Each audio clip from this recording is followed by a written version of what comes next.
Go Power Rangers! Go Power Rangers! Go Power Rangers! Go Rangers in space. I'm sorry, I can't. Salt? It's just I thought we were building up to do like a freeze frame.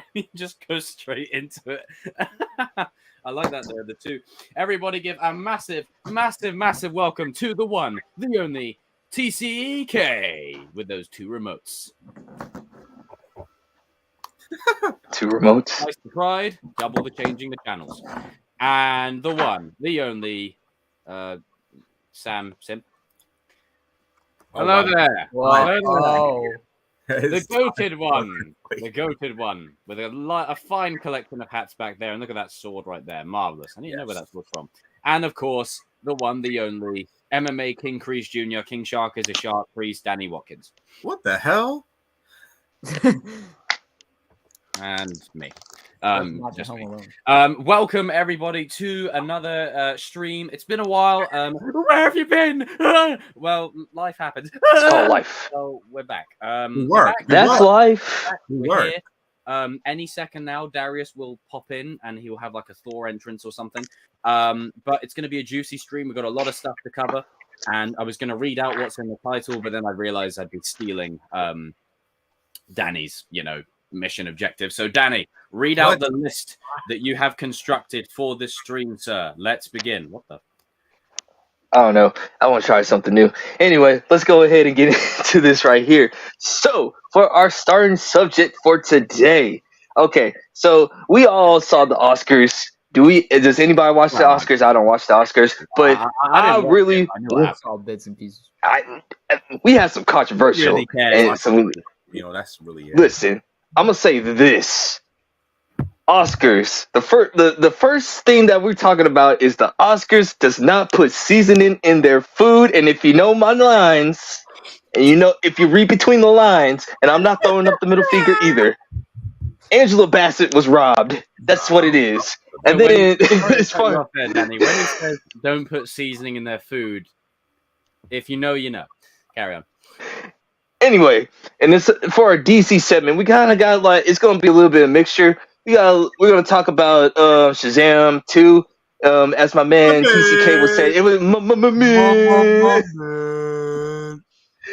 and we also going to be talking about the first look of Harley Quinn with Lady Gaga. It looks pretty good. I think it is. I think we might be getting that villain verse from Tom Phillips. And that's when it comes for our Marvel memory lane. We're going to talk about TCK's favorite Skittle movie of all time, Thor Ragnarok.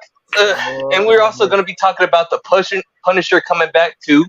And then finally, we'll talk about Cobra Kai with the marketing and how don't use the YouTubers just to market for season 5 like we did with season 5. It just requires way too much work. Jacob, you can take it away, sir. The dojo belongs to you. Let's just get right into how Angela Bassett was robbed once again. Now, I do want to preface this by saying we're not taking anything away from Jamie Lee Curtis, right? One person winning doesn't mean another person is not worthy. That's not what that means, okay? I'm of the firm belief of someone wins. It does, I mean, obviously there are exceptions to the rule. After doing this for a couple of years, there's people on this platform that will understand that. But they know who they are. I don't care. I don't care anymore. Your show's ending. But by and large, there is an exception to the rule there. However, Angela has been overdue one for a long time. And I think we can all agree that, Wakanda Forever, we all have our own individual opinions on it. But the one scene that we can all agree that cements an Oscar is the one from the trailer that we saw way back when, and even in the movie. Yeah. And she still didn't get an Oscar. Now, we know the superhero genre is not taken seriously at the Oscars in any award show. We know this. Like, after, look at the Batman. How much was snubbed in? So we know this. The problem that I have here, more so than the superhero genre, is it's quite clear. When you look at her reaction to she was pissed. She was livid. And it wasn't like an angry livid, like, oh, I'm jealous. I didn't get it. It wasn't like that. It was like, it was almost like heartbreak. It was like, are you shitting me? It kind of reminded me of I Same put Old my Jack. heart and soul into that, and I still didn't get anything. What? No, but it was kind of like she Yeah. also saw it coming too. Yeah, Yeah. It was almost like, you know what? Did like when I was expecting her to just, the only thing that was missing from that was her looking at the camera doing this. Like, did we expect anything less? Because You know? like a lot of people were thinking like, yo, I think Angela gonna get it this year. I think Angela's gonna get it. Like a lot of people were saying all on like, board with that. it was We're all like on board. she just. Now, mind you, I'm not the biggest Wakanda Forever fan of it. I didn't like the movie per se, but I did love Angela Bassett, man. Like, listen, like the fact that she put emotion when she said like she like first her husband was gone, then her son, and then her daughter is gone. Man, bruh. There's levels. Come on, to man. acting. There's levels to acting. You don't Oh, see but this if I can put myself on screen, then that's acting. Well, no, there's levels to acting. I'm not trying to hear that. The performance that Angela put on display there, right, was real. You could feel it. It feels real. That's why it feels like she was robbed. Because it was like, what other stakes, especially when you know what surrounds the movie and the scene in and of itself, if a real life situation, right, can't lead to an Oscar win in a real performance, what does she have to do? What's the point of it? Like, you know, and obviously I've talked about this a lot, that for me personally, accolades, yeah, they're cool, but I never really put too much stock into them, because it's always like, as long as you're achieving in the eyes of the people, then, and it sounds cheesy, but it's true, as long as you're achieving in the eyes of the people, then the people will carry on your work regardless of what accolades you have. And there are people who've won accolades that aren't deserving of them, that they were just given them. You know, it happens. Like the kid in the class that doesn't do any of the work gets all the credit, you know, like that meme. But Yeah.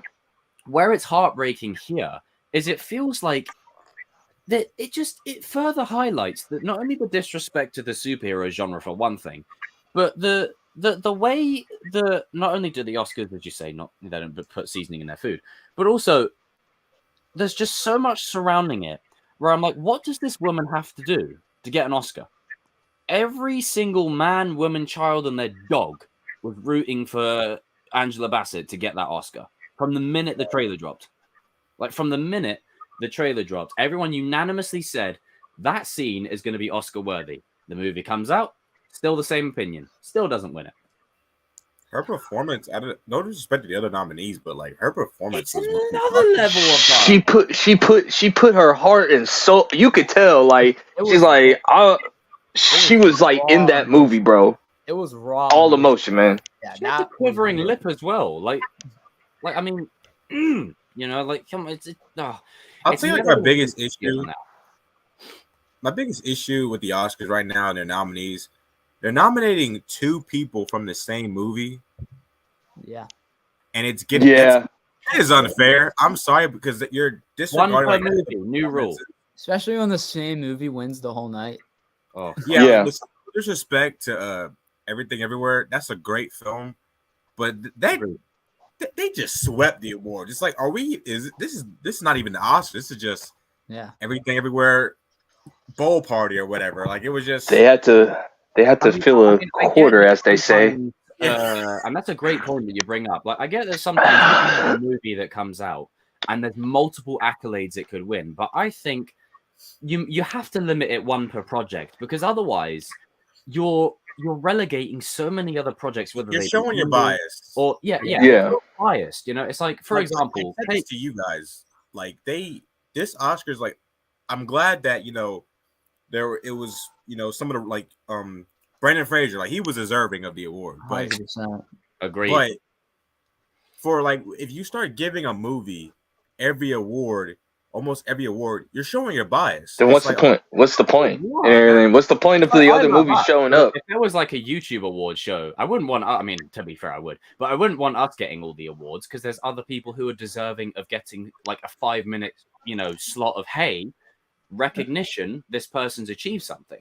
Also, I think if you win Best Picture, which Everything Everywhere did, it doesn't need all the technical awards with it. Because Best Picture is saying everything about it was great, like everything. Yep. So yeah, you can have actors one, but like, Thank even you. technical Thank awards, they don't Yeah. need it. Yeah. Wait, fucking.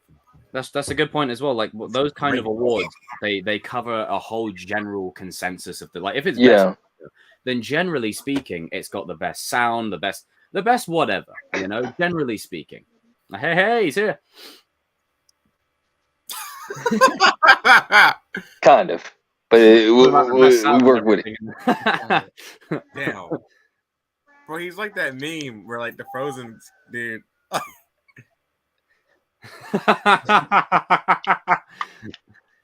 Hey, Derry, you can probably use your hotspot or something like that, man. Damn, I feel bad. That's worse than RJ.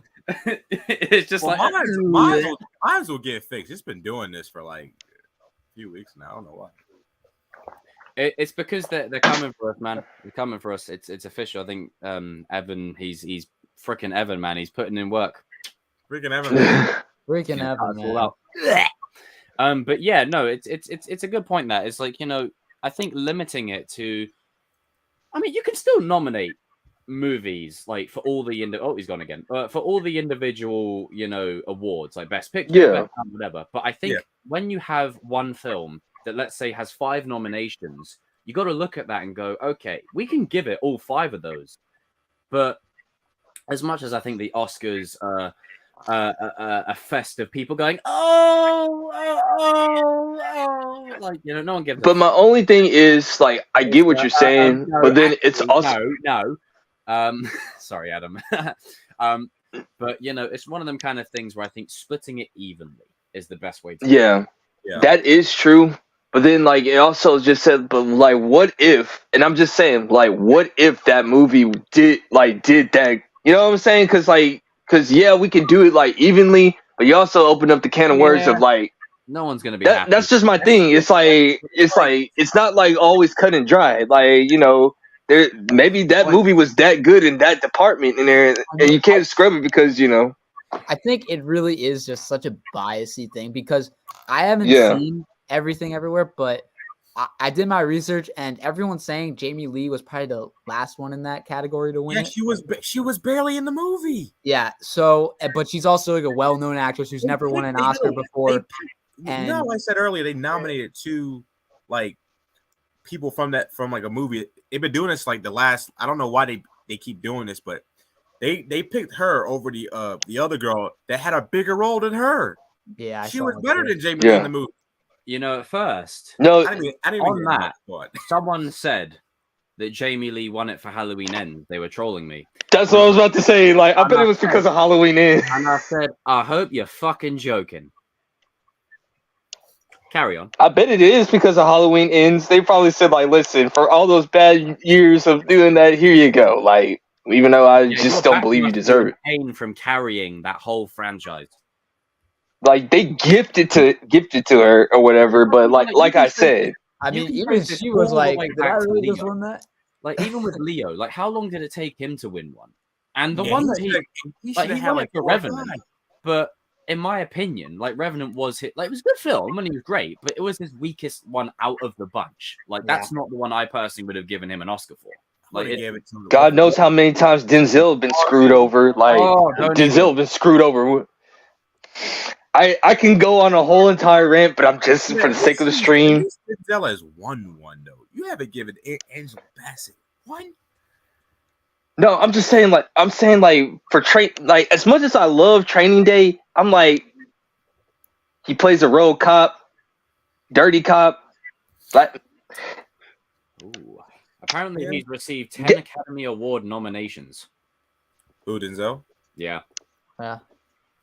And you give him the one that he plays the villain.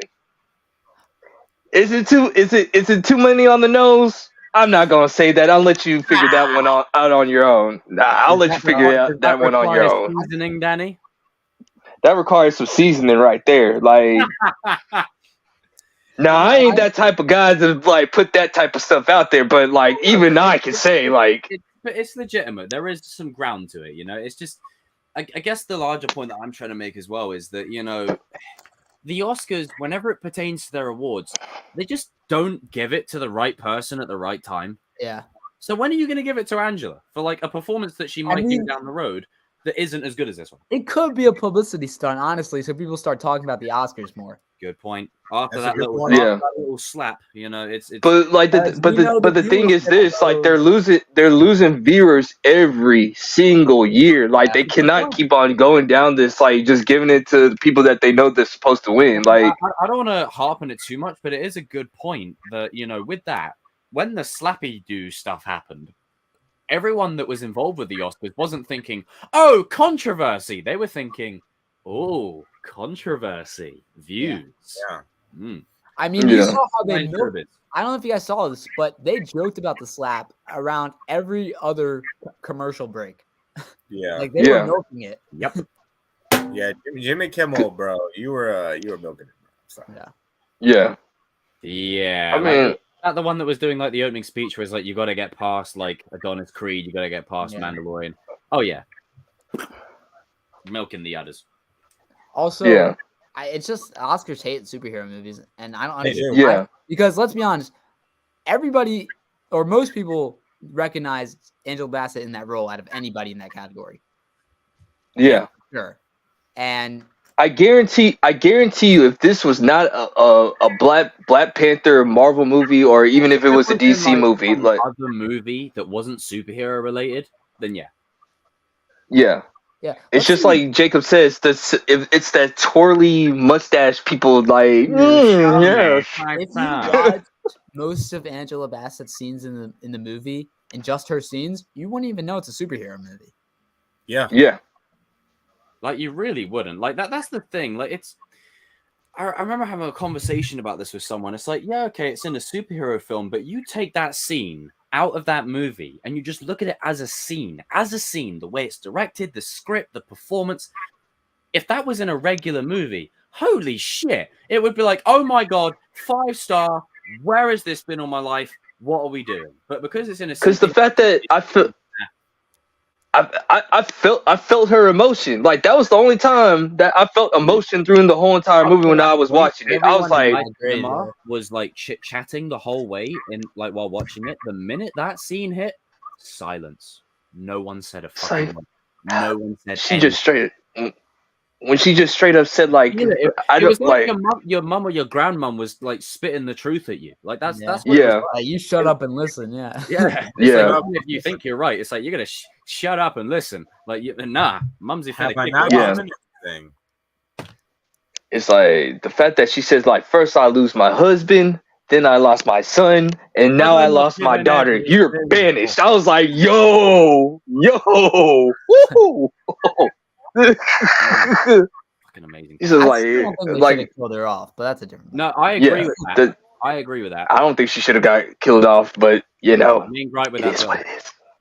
Yeah, I also just want to put this out there while we're on the subject of you bald-headed demon. He wasn't talking about Okoye. He was talking about a certain other.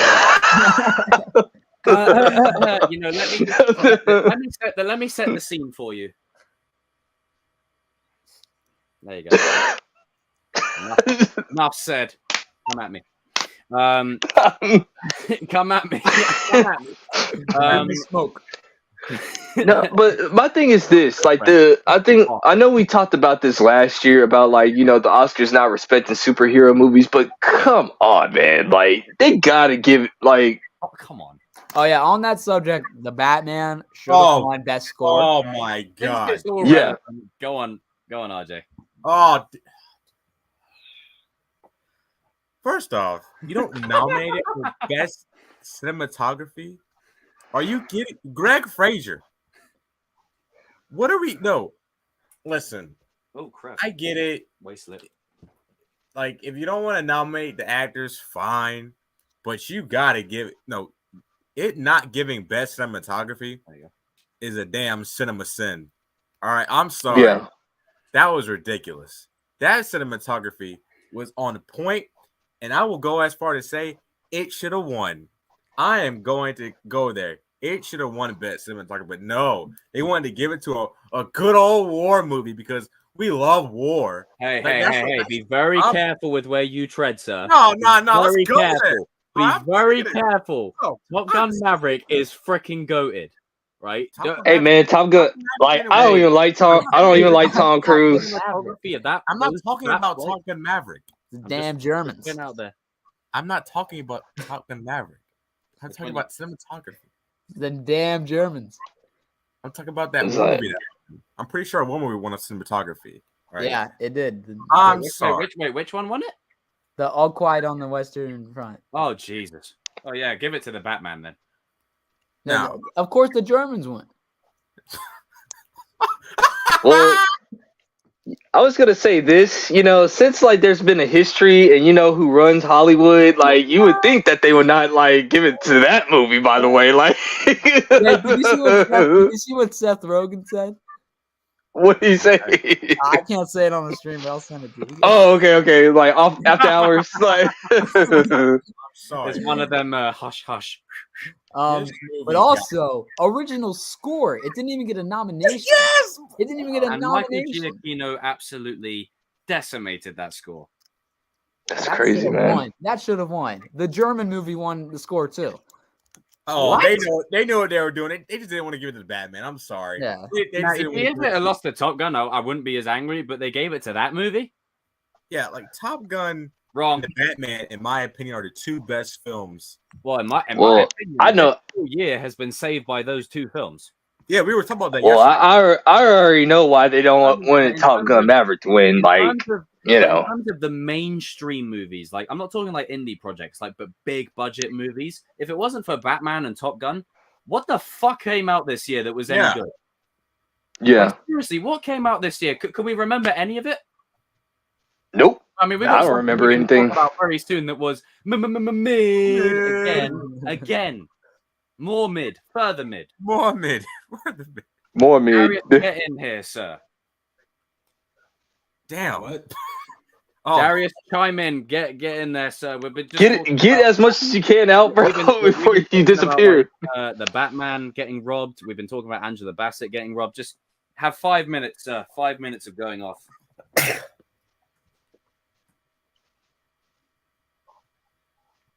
Bollocks. I don't think he. Damn. Damn it. God damn it. God damn it, Bobby. We're experiencing some technical difficulties here, folks. Stand by. Oh, I don't believe it. Kenny would whoop his ass. Nah, but I know why Top Gun Maverick didn't win. Like, you know, because, like, you know. You're not going to give it to the Batman. Give it to Top Gun. And if you're not going to give it to America! Yeah! Like someone said to me the other day that Top Gun was, is it Gung Ho America? It's like, no, it was a freaking beautiful movie. Get that shit out of here. Don't put that. Yes, it was Gun Ho America, but it wasn't oversaturated. Like, I'll say that. It wasn't like it was like, you know, America. It was not in your face. It's not like red, white, and blue with the stars. Like it was a good movie with a lot of heart and a good film and a good time. Very uplifting. Like America. Yeah. We have a question in the chat. What is that? Have you got a new? Jesus. It's a face. I've heard Puss in Boots is pretty good, but like just in terms of like the mainstream live action big budget movies, it's only those two. Everything else that's come out this year has been like yeah. So either it was mid or unforgettable, or I just didn't care. Like the frustration of just not just with Angela Bassett, but the whole Oscars in general of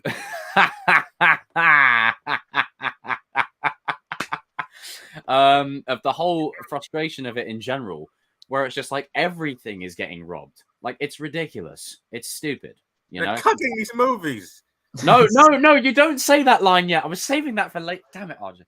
Right, we'll say it now. They're cucking these movies. Hollywood has an obsession at the moment with cuck, right? And I'm saying that there is a huge obsession at the moment. It's weird.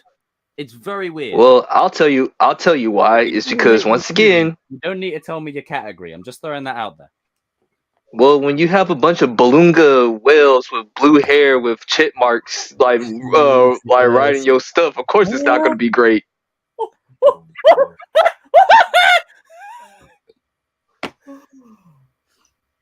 Composure. Was that too real, or was like, we're back, baby? Composure. We're back. But yeah, no, it's a point that I want to bring later on because I just find it a bit weird. It's just a bit weird to me that it's a current obsession at the moment. Whenever you have a male lead, like take Ant-Man for instance, right? I just want to as a quick side comment, right?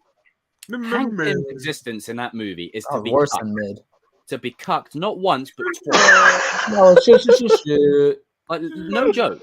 Like literally, Hank Pym's character arc is to be cucked. The whole movie. True. Yeah. That's the character arc. Marvel. Yeah. How has the bar fallen that low where a character arc is about if he's getting some or not, you know? To cuck these.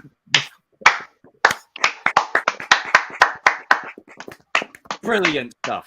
But more, we're all just clapping. Yeah, that's it. We're clapping, but the characters ain't clapping. But you know, back to the point. So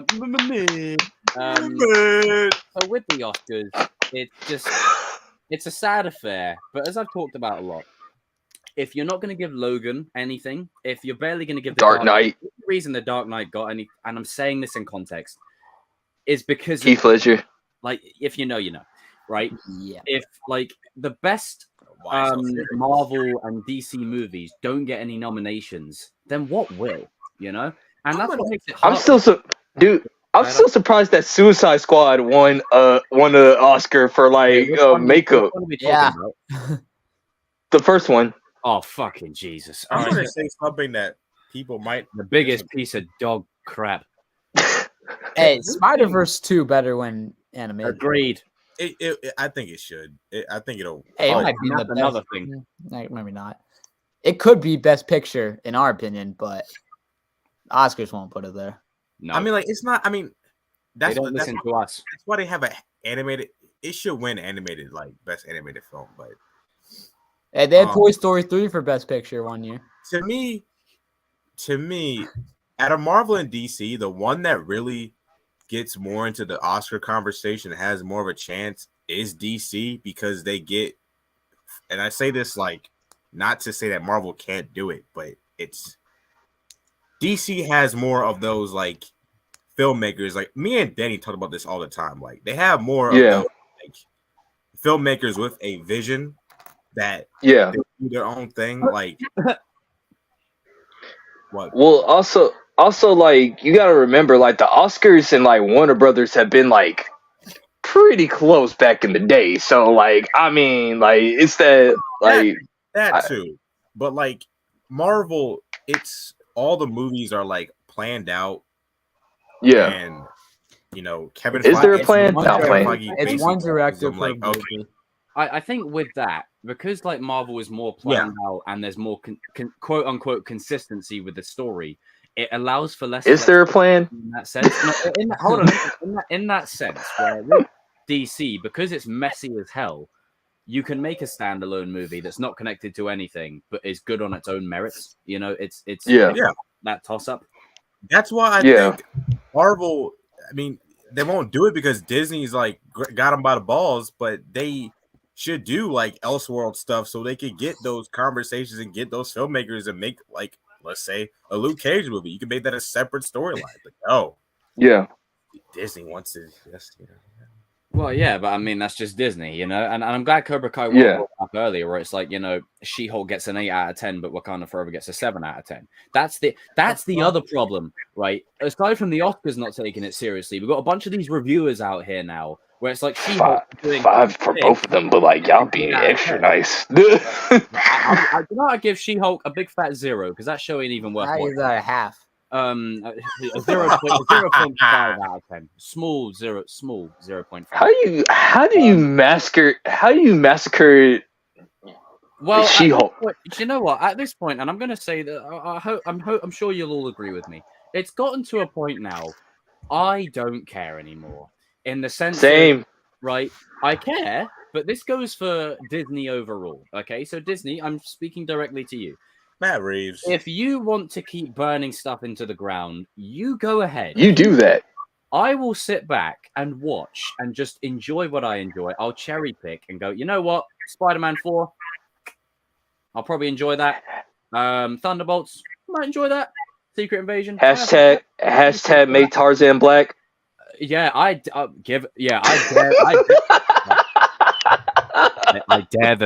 them to do that one. I dare you. Double dog dare you. Let's see if you got the balls. Clearly not, because you keep putting cuck stories out. But you know, it's just. I'm sorry, I had to do it. We're back, baby. It's a thing at the moment where, you know, I think that, you know, every time that there is a movie, do you know what I'd say? I'd say Winter Soldier, Civil War, and Infinity War. Like, they're your closest, like MCU bound. Like, they're your closest ones that you could really push for that, like, Oscar nomination, you know? Like, you could really push that. I'm really only gonna go one. What's that? No, like, just in my opinion, the only Marvel movie to me, like, if you're talking about MCU, I would say Winter Soldier, and maybe Infinity War, because of like Josh Brolin and Thanos. But me, who's top right? I'm just gonna say it's me, just because unless they're talking about you, Danny. They are talking about Danny. I think they're. Oh Lord. Oh Lord. There you go. Oh look, show me the money. Show me the money. There you go. Show me the money. The order. Yeah, you gotta switch it now. We also have a question. RJ, I've heard you're dropping a review on season 5. When will that be dropped? Oh Lord. Get a girlfriend.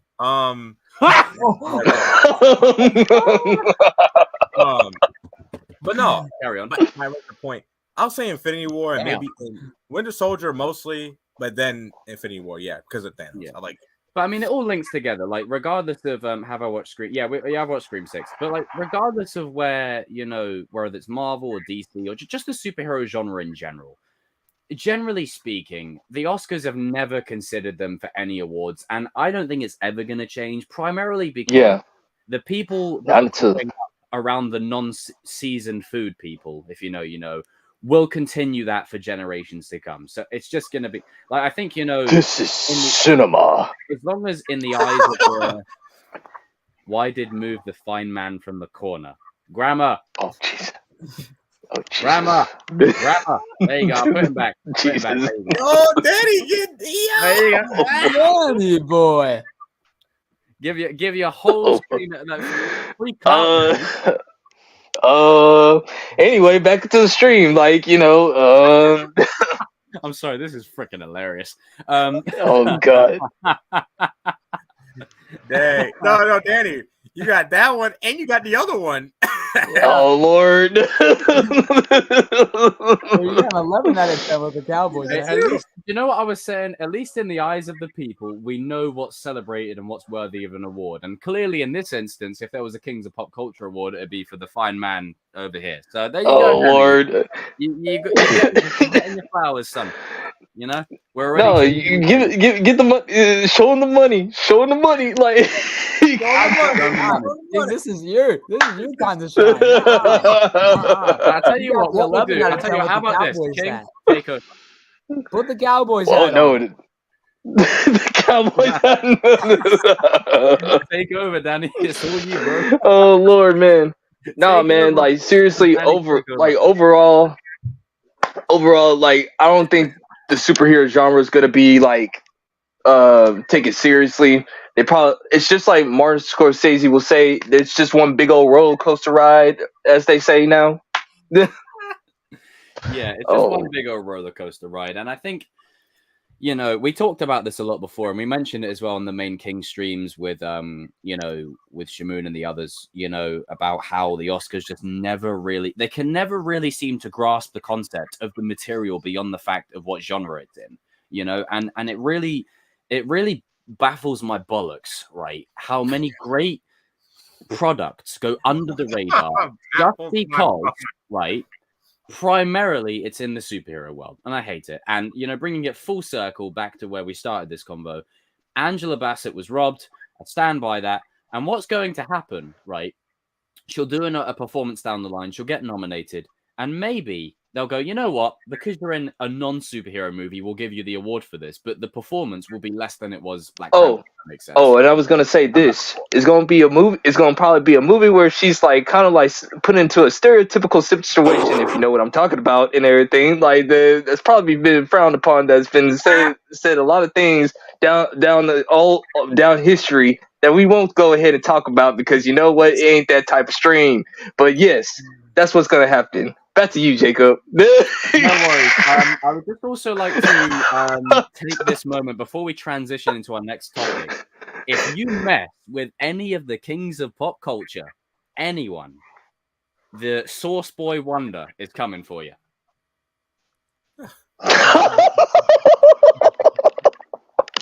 He's coming for you.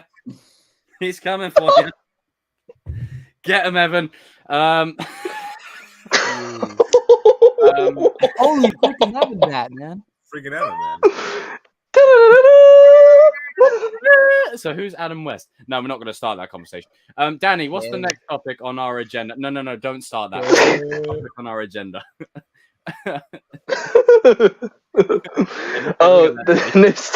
The next topic on the agenda is Shazam: Fury of the Gods. Oh man.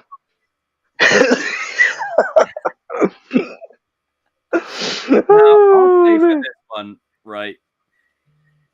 In terms of spoilers, I haven't seen the movie and I was intending to, but I'd rather go and see John Wick. You're not missing anything, bud. So you're not really missing anything, bro. An alternative. So in this instance, spoil the whole movie, if you will. Like I don't care. Not much to say about it. So it's not really that much. It's shit. Noah, do you want to go first, or do you want me to go first? I'll let you set it up for a minute. Yeah. You set it up.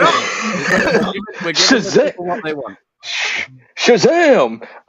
Okay, so this movie is like, if you like the first Shazam, you'll probably enjoy it a little bit more. Oh, fucking hell, no, but they turned it up. Like they turned up they turned up Shazam even more. Like you know how Shazam is like really playful a lot. It's like over 9,000, bro. It's mostly jokes. Like 90.9% of the movie is gonna be mostly jokes. Oh yeah. As far as the villains per se, Lucy Liu and the old white woman that I don't remember are forgettable. Ellen Mirren. Yeah, her. Yeah. I forgot about her. What else am I thinking about? Shazam 2, Fury of the Who I forgot who Helen you are. Mirren, man. Who cares? Old white woman. Yes, that's a fact. And everything like. Freaking Helen Mirren. What else? Oh yeah, the handicapped kid. Yeah, like he got the love interest. He got the little Latina boo thing that's going on there. Like that, I think that was pretty. What else? Mary Marvel. She was like all right. I mean, like she was good. Yeah, she's good looking too. As far as the plot, it's pretty mid. Digimon Sensu, black dude, African guy, he the wizard. You. Yes, I'm going all the way, dude. I'm stretching to pull some stuff out of this movie that I enjoy or remember, dude. Oh yeah.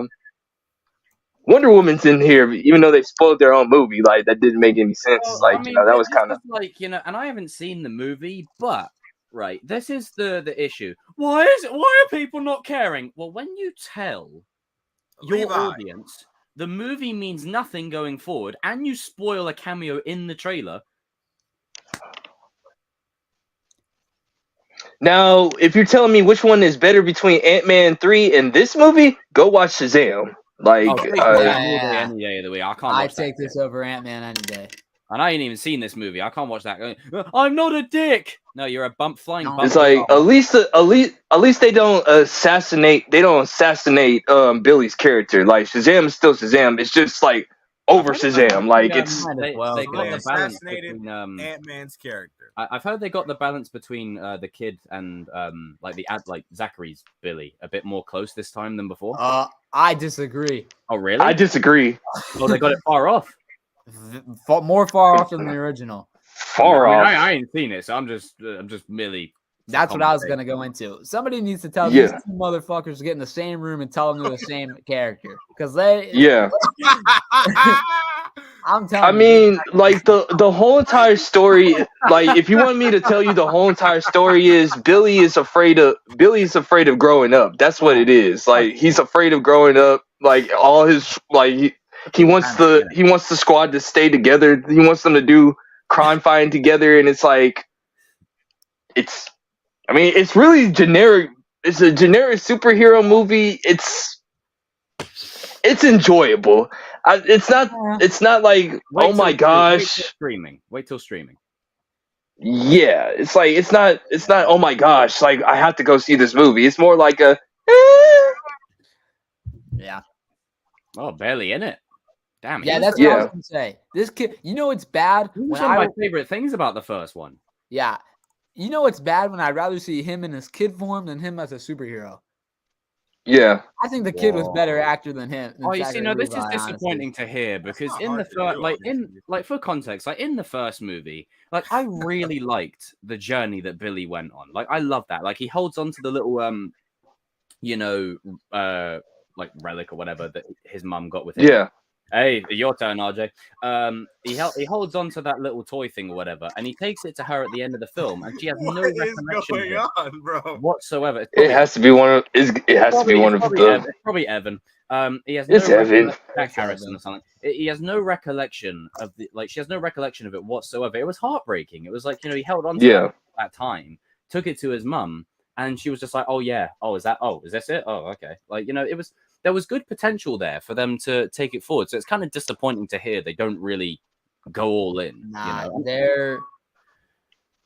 What I really like about the first movie is there's a balance between the humor and it's got the emotional family, drama. And like that, I agree. That scene with Billy and his mother is hard. Yeah, that was amazing. That was hard. Heartbreaking. Every time you watch that. This movie doesn't have anything like that. Nothing this. Because like the thing is, you were like. You're so used to seeing the deadbeat dad or whatever, but it was just really surprising when they went with the deadbeat mom this time, and it was like, that was. She's back. You expect her to be like, "Oh yeah, you're back," but no. She just said like, yeah, why are you here? Like, And what I liked about that is it was a good way of showing that, despite Shazam being a playful character and whatever, there's a tragic story there. Like he makes all these jokes and these quips and these gags, but all he really wants is a family. That's all he wants. He wants a place to belong. He wants a place he can call home. It's that kind of stuff. And in this movie, it does happen like that. It's like he gets everything that he wants, but it's still not enough for him. So like, he's like turning up the love even more. Like it's over, like literally over 9,000. Like you thought Shazam was like cool, but like this is where like Shazam is actually annoying. Like it's like. Yeah, give me the little kid more or whatever. Yeah, exactly. But I agree 100%. I mean, like I said, the Shazam and Billy Batson seem like two different people in this movie. Like the kid is much more toned down. He's much more serious than Shazam. Like this kid's a 17-year-old in the movie. They say he's 17. When he turns Shazam, it seems like a 12 or 13-year-old going into a grown-up spot. Yeah. Or even like a 10-year-old. Because even Shazam, even in the comics and TV show, wasn't even that crazy. He was not that wacky, bro. Like he'll like be like serious when he needs to. I think in the first one he was more serious, which doesn't make sense at all. Yeah. And also, I agree. This is just such a generic superhero movie. It is just got a lot super of those, generic. Like if it came out 15, 20 years ago, it would have been better But I've seen this story countless of times. It's like Avengers meets Fast and Furious. Yeah. Family. Yeah. It literally is. Across. Yeah, and also Skittles is a plot point in the movie. Yes, I was about to say. Finally, Like, no, what did you think about the Skittles? Skittles is in a movie. Yes, look I mean, look at it. You know what? You get royalty-free quiver. Fantastic. What the How did you feel about that, sir? What the actual fuck was that? I'm sorry. I mean, God, why'd they do that? It was so stupid. First of all, I hate product placement in movies, especially when it's so clear like that. The kid literally said, "Taste the rainbow." Shut the. I was like, kill that kid off right now. Dude, and it was a unicorn too. Like the unicorn. Oh my goodness, the unicorns, bro. Like. Yeah, bro. The final battle was a giant CGI fight. There's only one Skittles advert that I'm a fan of, but I can't say animals, unicorns. I'm so sick of these superhero movies using CGI. It's getting on my damn nerves. This is what I mean with grounded stories. You can't use CGI to cover up shit storytelling. That's why the grounded is the best. The dragons looked horrible, bro. Like to look good. It's a multi-million-dollar movie. Of course, it's gonna look good. The villains are so freaking forgettable. Yeah, that's what I'm saying. Like, I don't remember. I just know Lucy Liu and the old white woman. It's literally the Avengers. It's any superhero movie. It's your basic villain. Yeah, old white woman. Like, it's a different villain from the universe trying to take over a city to get revenge. We've seen this story thousands and thousands of times. I'm sick of it. I don't want to see it again. I mean, the thing is, you know what the thing is? It's like, I don't mind generic superhero movies. It's just like it got to be a good generic superhero movie. You know what I'm saying? There's got to be something different about it. I've seen this movie hundreds of times. Yeah. But also, Zachary Levi, I don't like him as Shazam. I'm sorry. I don't like that. And then he whines and complains that his movie doesn't do well. But it was a shit movie. Don't go see. Oh, sorry. What was that you guys said the other day that people should go and see this over John Wick 4 or something? I said, nah. That's what he said, not us. Yeah. No, thanks. I didn't even see Shazam.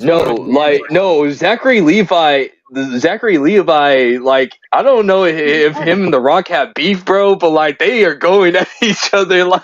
You know what? Did you see, Vin Diesel said he, is supporting Zachary Levi. Vin.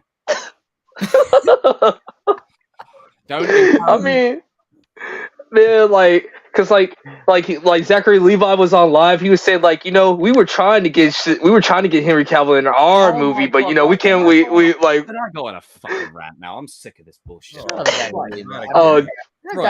a real mad child. Henry Cavill, right? Dude, I'm sick and tired of these people in Hollywood thinking it's like, oh my god, we're getting Jesus. It's Henry Cavill. He is an actor. All you need to do is call his agent and say, yo, can he appear in this? That's all you got to do. You're not reaching out to the vicar. You're not reaching out to the Pope. Like, it's like they think he's some kind of, like, untouchable museum glass object. Like, you can reach out to the dude. It's not like well, obviously there's, like, things that happen behind the scenes that we don't know about, for sure. But a constant reoccurrence again and again. If you couldn't get Henry on the phone for 2 seconds when Superman is his, it's like what Andrew is with Spider-Man. Like, you really for 2 seconds. Yeah. Yeah, but yeah, him and him and The Rock don't like each other, man. Like they're good. They like The Rock is being passive aggressive. Zachary Levi, Zachary Levi is being passive aggressive. I like the Shazam. Doing some interesting things as well. Like The Rock is saying, like, like Shazam, it was like okay movie. I was like, snap! Like, I have one question to ask. This is a good point of conversation now that you brought up The Rock. Black Adam or Shazam 2? Black Adam. By a little bit. I thought about it because I thought about it by a little bit. Because Black Adam. I forgot I was watching Black Adam while I was watching it, bro. That is a bad. I forgot I was watching the movie while I was watching. Okay, so see, like I enjoy both, but from the sounds of it, I might have to give it to Black Adam, but that's primarily just because it's just like because I even told you I enjoyed Black Adam with or without Henry Cavill. Yeah, I like because Black Adam had better characters in my opinion. I like Hawkman. I like Yeah, Dr. Fate. I'm gonna have to roll with Black Adam by a little bit, Black by Adam on the itch. top row. Yeah, I If like compare- Shazam because if I like compared Shazam 2 everything- I better. didn't see the film. Because I think Shazam 2 has a better story. The villain of Black Adam Yeah. is trash. Well, that is one of the worst villains. I have like that was trash. the The most devil generic thing. cookie Yeah. cutter mid 2000s. I mean, I guess I'll. They're pick both. Black I mean, Adam they because both are haven't- that. I mean, They're it's both- like picking the shit pizza or the shit I sandwich. haven't Like, seen pick your poison. Shazam 2, and I don't plan on ever watching it. So I'll take. You're not Black missing I mean- much. Yeah, I yeah. mean, You're not really missing much, but like if you just want to, I'll say this: there's some parts where they're gonna make you laugh, like any other Shazam movie or Well, whatever. that's what But we like, cringe for. Yeah, but there's some more times where you cringe. Yeah. Freddy's the best. Freddy's the best character in the movie. That's it. yeah, RJ, honestly, the trailer gives you everything you need to know. Yeah, Oh, it tells yeah. you the whole. They tell you the whole plot in the trailer. That's what and it's people have like- been saying. Yeah. Yeah. yeah. Every single I'll just- key I'll plot just- point in that I movie just was in the watched the trailer. clips on YouTube, So and then If you Even were to even the rate it- cameo was in the trailer. Yeah. Like, The That's ending what was I'm in I it. mean, yeah, I have to say the cameo thing was pretty funny though. Like And he was still like saying nobody like, saw the movie. And still nobody saw it. If you guys were to rate it out of 10, what would you give it? Danny, you start. What would you give it out of 10? It's definitely not an 8 at least. yeah. mm-mm. But it's probably the most. It's either between. It's the same one. It's the same one score that I gave Black Adam, like either a 5 or 6. That I agree. I mean, that's how I feel. Like I said, I enjoyed it or whatever. Like I didn't hate it, but like I didn't like love it either. It's like it's enjoyable. Definitely- Like you could. You could definitely watch it and not get like, oh, once it's over. It's But- one. It's like one of those. Like if we were all watching it together, we will like be talking over it and narrating over it. doing It's a commentary movie you over. watch. It's a I movie don't you think Yeah. I'll watch ever rushing rewatch it. it. Ever. I'll be watching with like you guys or some of my other friends. Yeah, I'll rewatch it with you guys and saying like, hey, like Jacob says, hey, Kings, let's do a watch But, party. like, We're gonna put it to the vote, even though we will rig the vote. Like, That I bad. don't think he was picking that. in If the I vote. see it like on TV, I'm turning that shit off. I'm not watching it. Like I'm not watching that. Like if it's just on. but one yeah, day, six on a good day, 5 on a bad day. That's how I feel. Like that's how I feel about it. Yeah. What about you, Noah? I agree. I give it a 6. yeah, Moment. somewhere between 5 and 6. It's like it's one of those things where like I forgot that I saw it this week. I was like, oh yeah, I did see Shazam 2 on Tuesday. Yeah, it's not. Guys in the helicopter. Go see John Wick 4. all right? Nobody's Just go ever like, gonna oh. say in their life, "Hey, let's watch Shazam 2." Nah, Unless you're a hardcore Shazam fan, You like could see Shazam. Shazam, the first Shazam movie, I loved it. Like I thought it was good. pretty good. I like that one's good. See, that's a It's like- that's a I 7.5 stand to by what I 8. said. That's a good movie. That first Shazam Yeah. is exactly what DC It's a good Christmas movie. Yeah. They needed something around that time to kind of lighten the mood a bit. You had Man of Steel, BVS, and like But a lot can of dark. I like talk about because I didn't review the movie, so can I like talk about it real quick? Yeah, go for Yeah. it, man. I'll tell you what, now Yeah. that your thing's working, Yeah. Darius, I want you to have a whole 5 minutes. You can talk about Angela Bassett, you can talk about the movie. This is your time. Oh yeah, I'll go in order. All right, so Angela Bassett. All right, back to that. That was very disappointing. I was extremely I disappointed. just realized I didn't in change the, the background this entire time. It's probably not worth it, but I was extremely disappointed in the Academy. Like, because let me be forth. I saw Everything Everywhere. I think Best Picture, well deserved. Ke-Huy Quan, Best Supporting Actor, well deserved.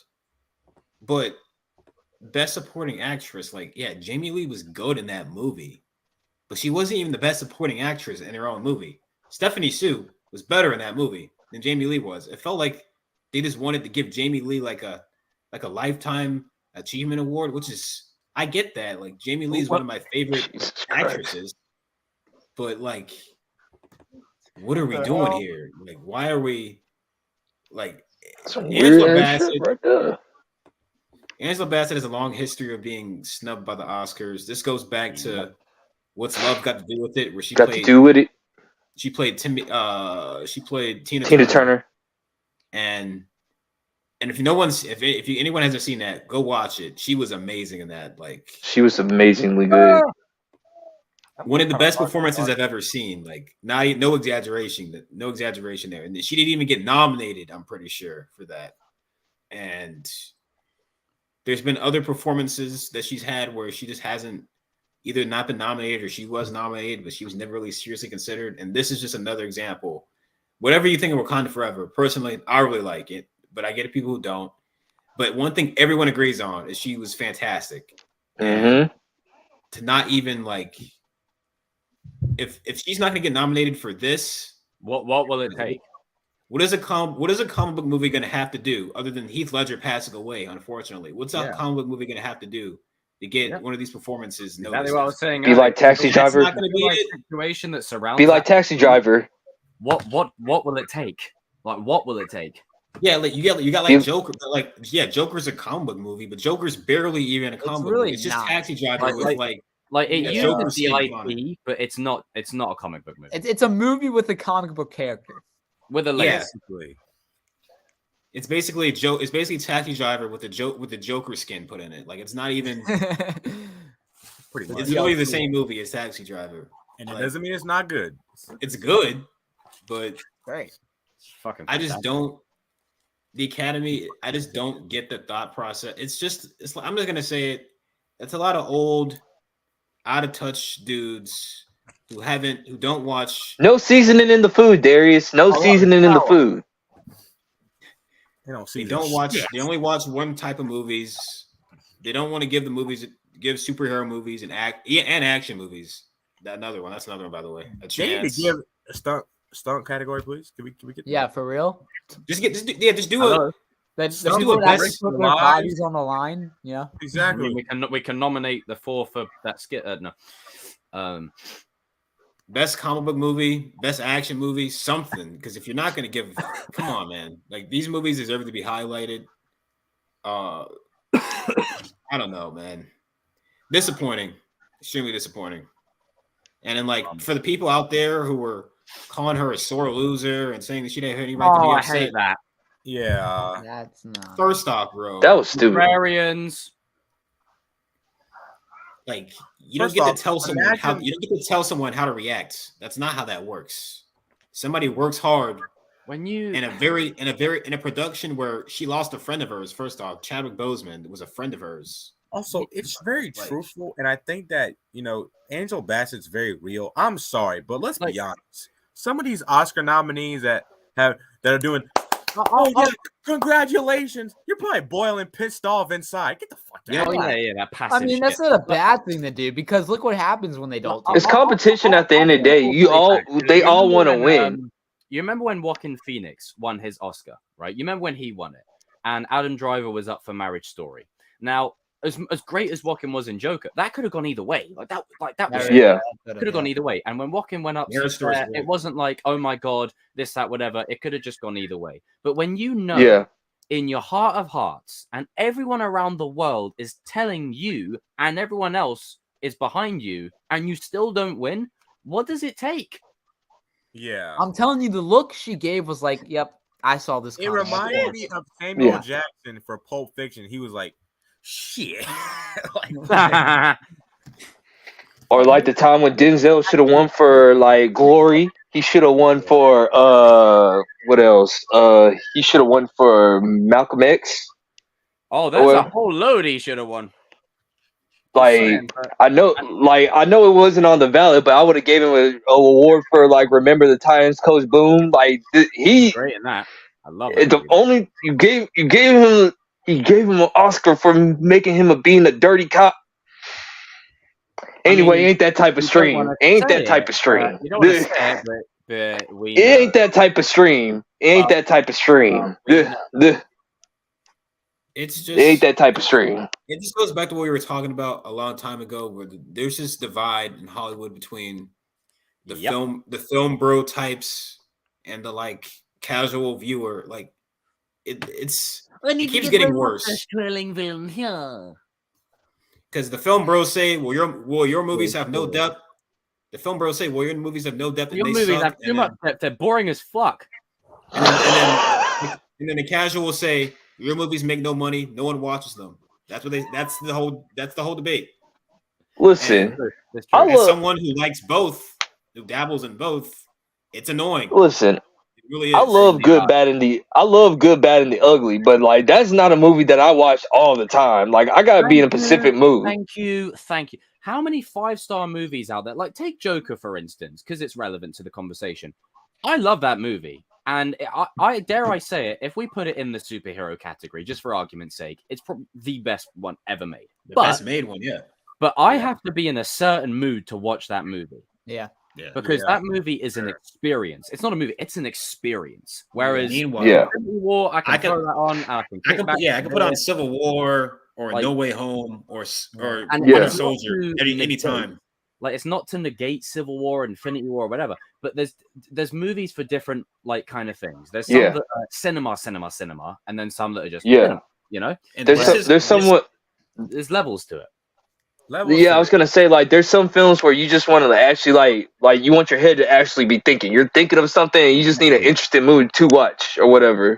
Whereas there's a lot of movies that you can just throw on and like, oh, I'm just putting that on background noise. You'll get Joker in front of you, and you're like, nah, next week I can't watch that. This week. I'm not in the right. Next week, next month, week, next year, next week, you know? Saving that for a funeral. And this is what I go back to. It's like you can't. This is what pisses me off about critics. You can't judge a movie for something it was never trying to do. You know, like if judge a movie based on how well it succeeds at what it's trying to be, not what you want it to be. Like if it's trying to be a fun action movie, judge it based off those merits. Why are you expecting a fun action movie to be? It's like some drama. Deep level. Take like King Kong versus Godzilla, for instance. Did anyone actually go to that movie to see an Oscar? No, we went there to see two CGI monsters smack the crap out of each other. And that's what we got. Like, I mean, yeah, it's stupid with T over the console problem. Like, but that's the I don't care about when that. When has Godzilla ever made sense? Throw down. That's what I want to see. But the thing is, like, and I think you guys might agree with me, and this is gonna go back to the superhero genre. It's like since the superhero genre is a genre now, it's basically like the Western now. It's like you're gonna Western. It's like it's to the point to where it's like, you know, it is the modern day. It's oversaturated. It's literally oversaturated for superhero movies, and that's my man Adam would say. Like, we don't want shit superhero movies. We just want good superhero movies. That's all it is, and it's just. And I think, you know, as great as it is to see certain like characters, this applies to Marvel and DC. You know, as great as it is to see certain characters, the amount of mid projects or below average projects that come out just to introduce a character, if that's the case, I'd rather just skip to the main event. Yeah. Right. Yeah, that's one thing I can appreciate about Snyder's Justice League. That's one thing I can appreciate about that is it was like, okay, I could do an individual movie for all of these guys, or I'd just go main event. Yeah, that's a good point. Sometimes Sometimes less is more. Just saying. Sometimes build up takes too long.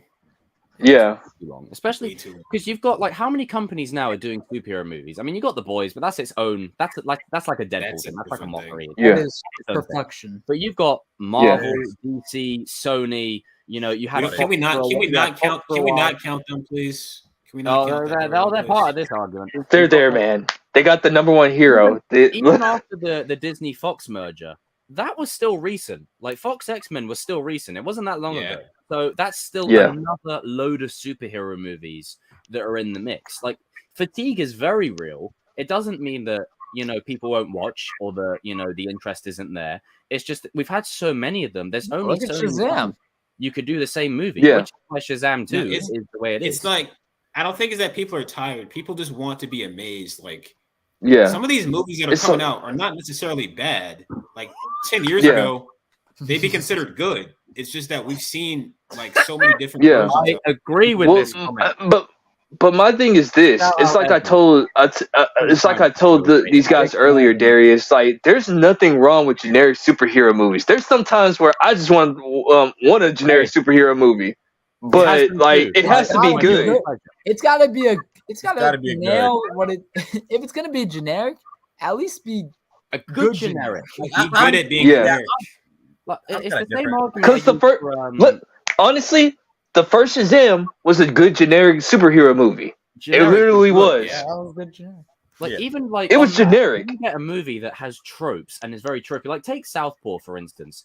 It's pretty much every boxing movie you've seen ever, but it succeeds at what it does. The tropes are very It good. knows what it Jake is. Gyllenhaal's performance is amazing. It's like Look Cobra at- Kai as well. Yeah, Yeah. look at Cobra Kai. Where Cobra Kai is the most cliche, generic. You can predict most of what happens in like Yeah, terms so of the shout out to all these relationships. people that think they're dissecting The Sopranos.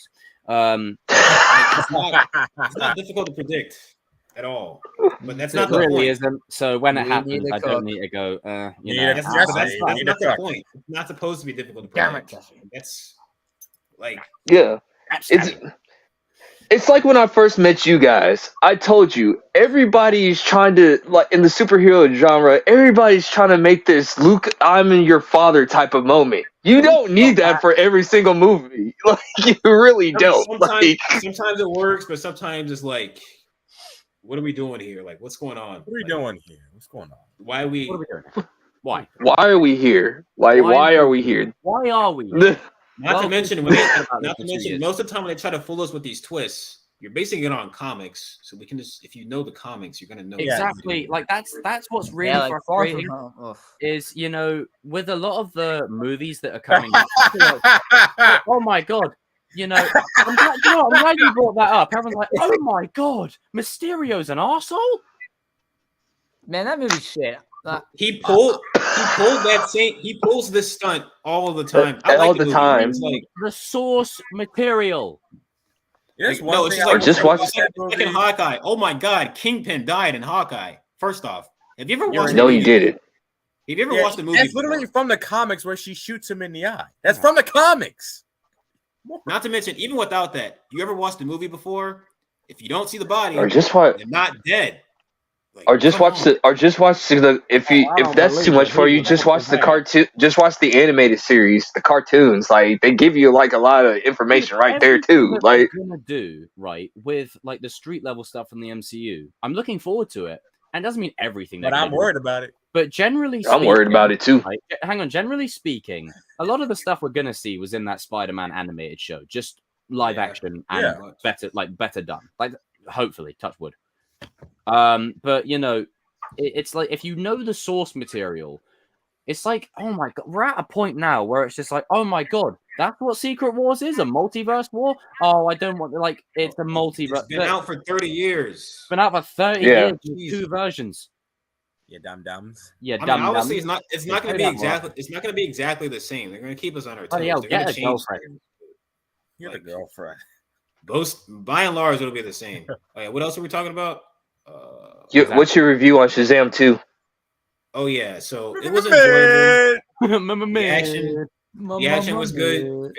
Family vibes are good. But here's my problem with it. All right, Zachary Levi, in my opinion, Shut is up. not a What a great joke. actor. Him and James, well, they need to just stop talking. What a joke. Like, So here's my- are you saying that how- The Rock is a better actor than Zachary Levi? What a I sick didn't joke. say that. No, I'm just saying, like, in acting, that's Zachary, I'd be embarrassed. They're about the same, honestly. Where did Zachary? come on, you don't want to pull that trigger? No, I'm Hey, playing. he's a I'm he's kidding. a crybaby too. Here's the thing, no. I think this can't use me on that. Why is Billy more mature as a kid than when he's actually Shazam? Like, what kind of sense does that make? When he's a kid, he acts like an adult. But when he's Shazam, Well- he's like a kid. I enjoyed Zachary Well, and That's Alvin and the the Chipmunk. point. I'm sorry, but one of the biggest reasons why I didn't see the movie is because in the trailer when Zach is Well, I talking, didn't go see it because they told us not to care about it. that too, but also when Zach is like talking, he's talking like he's like a little kid trying to explain to his parents what he did, like that he didn't do it. It's like that a high pitched version of the kid from Polar Express. Steve It's like, Urkel. calm down. Yeah. Like, geez. Yeah, Well- it's like I just He's like couldn't- Steve Urkel. Like to be fair for Billy, like him being in the foster home, him like being like by himself or whatever, he had to grow up real quick. You know what I'm saying? Like he has to act more adult or whatever. Whereas That's why it like doesn't make sense. when he's an adult, though. It's like it feels like a different guy. It doesn't feel like Billy. It feels like some like other dude. like It feels like Shazam Well, is a I mean, different I character. mean, it, like based off of like the comic books and like some of the TV shows that I've seen, Shazam has always been more of a kidder or whatever. But like it's just over 9,000. That's what I'm saying. The problem here He is took it too far. It worked in the first one. I mean, he's a That's crybaby what- in real life too.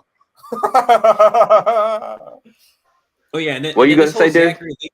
This whole Zachary Levi and The Rock thing, to bring it to real life, like this is just It's like, yo, Zachary, I'm just gonna let you know right now, you're not gonna beat that dude in a fight. Like, if you guys ever like you meet up. There was a video I saw with Zach standing in front of Rock, right? The Rock Johnson, standing in front of him, right? Didn't say 2 words to him. They don't like each other. I'm just saying, you know, For- if you ain't gonna say it to the mofo's face, don't. First of all, who gave The Rock the power to be like, nah, they can't be in the post-credit scene? Yeah, that was That symbol. What are we Yeah. doing here? Like, How are nah, we bro. doing here? What are Zachary, we how doing are here? you gonna say like, oh, I may or may not have posted something on my story about Warner Brothers? No, you did. Yeah, you did. Don't Bro. say may or may not. You did. Yeah. What do you mean may or may not? That's like me saying I may or may not have a dueling. Dude, set. he's being all passive aggressive with The Rock. He says like, "Oh, I like The Rock. I love The Rock. The Rock is an amazing person." Like, Get that out of here. You do not. And then like with the Keanu, he's like, I love Keanu Reeves, but Shazam is a family-friendly movie. Go see No, that. I want to see gun fu. I don't want to see your Yeah, Fury. I of don't the want to Dog. see. Well, you know what it is? Shazam 2 Fury of the Mid. I don't want to see that. I want to see John Wick.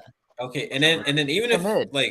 even if it was good, like it's John Wick, bro. I'm gonna go see John Wick I'm gonna first. go see John Wick. Keanu Reeves Okay. and a Keanu crybaby. Reeves, And the Donnie thing Yen. is, right, where John Wick excels is you don't go there to see an Oscar performance from Keanu Reeves. You No. don't go there.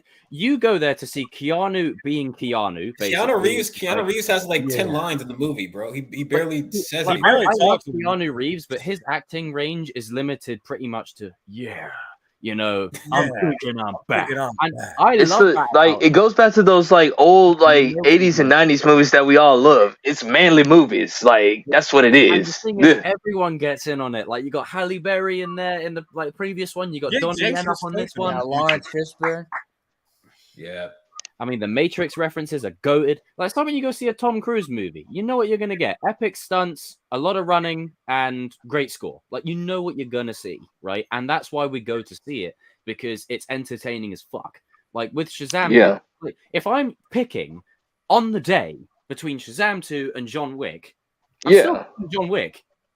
I mean, and to be I know and to be that fair I'm entertained is and to more be high. fair to Shazam 2, to be fair for Shazam 2, like March has been like overwhelmed with Stacked. movies. Remember what I said? Yeah. You had 65. I haven't seen it, but I heard it got slated.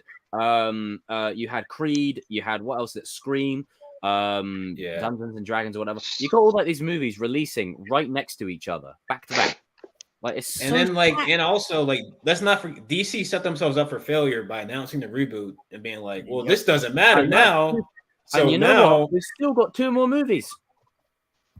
I'm gonna be Well, real they with said you. Blue, but they all said Blue Beetle does matter. Like James Gunn specifically said, Yeah. like, that one matters. That better matter. Come on, man, Sholo. That better. I mean, matter. Superman matter.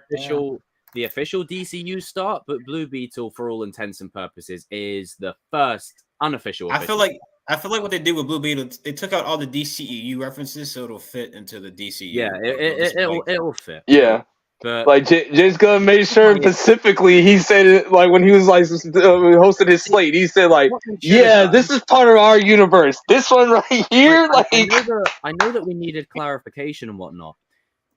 And to be honest, I'm kind of glad. Do you know, I was going to say they should have held off on it and told us down the road. But to be honest, nah, I think it's pretty good that he did that. I That would have think been worse. it's better that they told us now anyway. It's just one of the kind of things where If they had waited, it would be like, all those movies you just watched, they don't matter. Means nothing. DC, you've got to be ready to take the L for the next 2 movies. Like Flash could do okay. Flash is But gonna I'm make money because Flash is gonna make It's gonna money make money because because of They're Keaton. promoting the shit That's out what of it'll that. do, right? Yeah. And It's when a Batman the movie. Joel movie It's a is Billy Michael Joel movie. Keaton, when it's a Flash movie, right? That's your issue. Oh, Like, I Way cannot Home is wait a for that Spider-Man man. movie. Oh boy, But Toby and Andrew I'm are gonna- additional oh boy. to Tom. Like, that's the difference, you know, and they haven't earned it. I mean, I'm not going to get into it, but primarily, you've told your audience, right, regardless of how early or how late. To You've be told your fair, they audience can't really these market movies are Ezra not. because they Yeah. can't really market Ezra. And I because- swear Were to they God, go- James, If you anyway, though? you get rid of that piece of you get him. they hell got out to of there use and you Keaton to reboot sell it. the movie because we can't say what we can't say, but if you know your information, he's a piece of, A piece of yeah, Yeah. and he messes with lock him children. If you catch my drift, but all I gotta say that's is the type of stream. I'm Not that seeing type all of this. thing. I'm seeing all this stuff about a Flash movie. Where is Reverse Flash? Where is he at, bro? Yeah, Where's he what? at? Non-existent, bro. Nah, you know what? Save him for a good Flash movie. You know what? Yeah. Yeah, I And say speaking- for a good movie. And speaking of like superhero movies that have to be good, like I guess we could transition to the Harley Quinn thing that RJ posted yesterday or whatever. Like, what do you guys think about that? Yeah. Also, I don't understand. One more thing about Shazam. Why would they change the suit?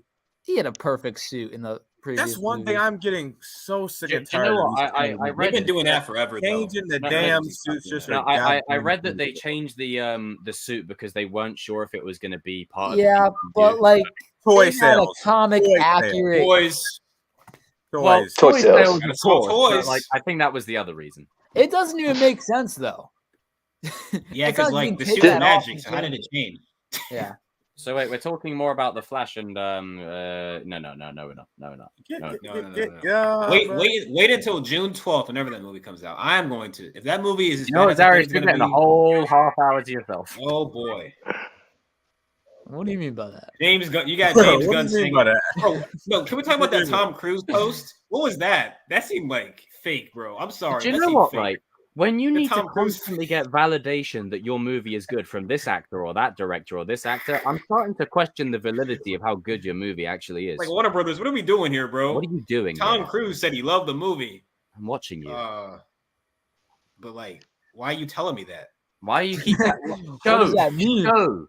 Don't tell. What do you mean by Show. that? Tom Cruise also likes something else. Tom Cruise also Scientology. like Scientology. Wait, hang on. Are we all in agreement? That was a Breaking Bad song. You. Scientology. you. Remember that scene, TCK? Yeah. But yeah, go All I gotta ahead. say is Scientology. James Gunn said it's one of the greatest superhero movies of all He has time. to say that. PR. $400 better million be true. says why. No, It better be $400 million says it's good. Nah, Anyway. recoup that money. Anyway, in other news, look, I'm a helicopter. I'm Let's talk bouncing about the it. days Let's on talk my- about what's probably going to be a good movie. At least I hope so. Yeah. No, I don't know. The musical thing, RJ, it kind of go lost ahead. me. You Yeah, lead the same. you lead the way, sir. So we saw like set photos of like Because I haven't Lady kept up with this Gaga's- at all. This one. her first look at Harley Quinn. I actually kind of like the look. I like the think look, it's it's cool. simple. It's simple. It's simple, It's simple. and it's. I think what they're going for with the movie is that I think that for the first part of the movie, Joker is still in jail. I mean, in Arkham, Fantastic.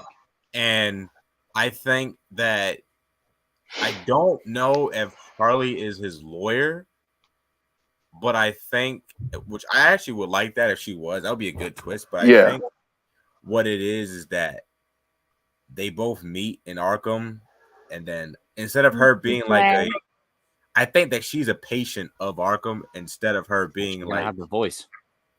A who psychologist. knows? But I A think psychologist. yes, that's what I'm looking for. But I think that I mean, 'cause we they also were- know another psychologist. this man. he definitely needs one. He needs more than one. Sorry. Several. But I think that he's gonna. I think that he does escape Oh god. Arkham, and I don't know.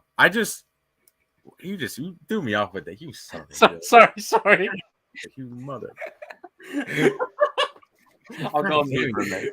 God damn you, Jacob. God. Fuck you. I just lost my train of thought. Go ahead, Danny. He was gonna escape Arkham. No, Danny, go ahead. No, go ahead. I think Todd. We were talking about this yesterday, and I know Todd Phillips has always been saying that he wants to like allegedly start his own universe with the villain characters of DC. And I think it was either you or Evan posted something about Harvey Dent being in the movie or something like that. And so Probably, I think that he's prosecuting Arthur in this movie. That's what I think. Yeah. Yeah, and it also makes sense. So I'm thinking like after this movie, I wouldn't be surprised if like Arthur's character throws acid on Harvey's face, and then like they start they start doing this villain verse that he's been trying to get started. I mean, for Elseworld stories, and I don't know how you guys feel about that. Wait, what'd you say? We don't need another universe. We don't need another one. No. How many the point of this Flashpoint situation is to remove every other potential universe, not add other universes. No more. Another universe.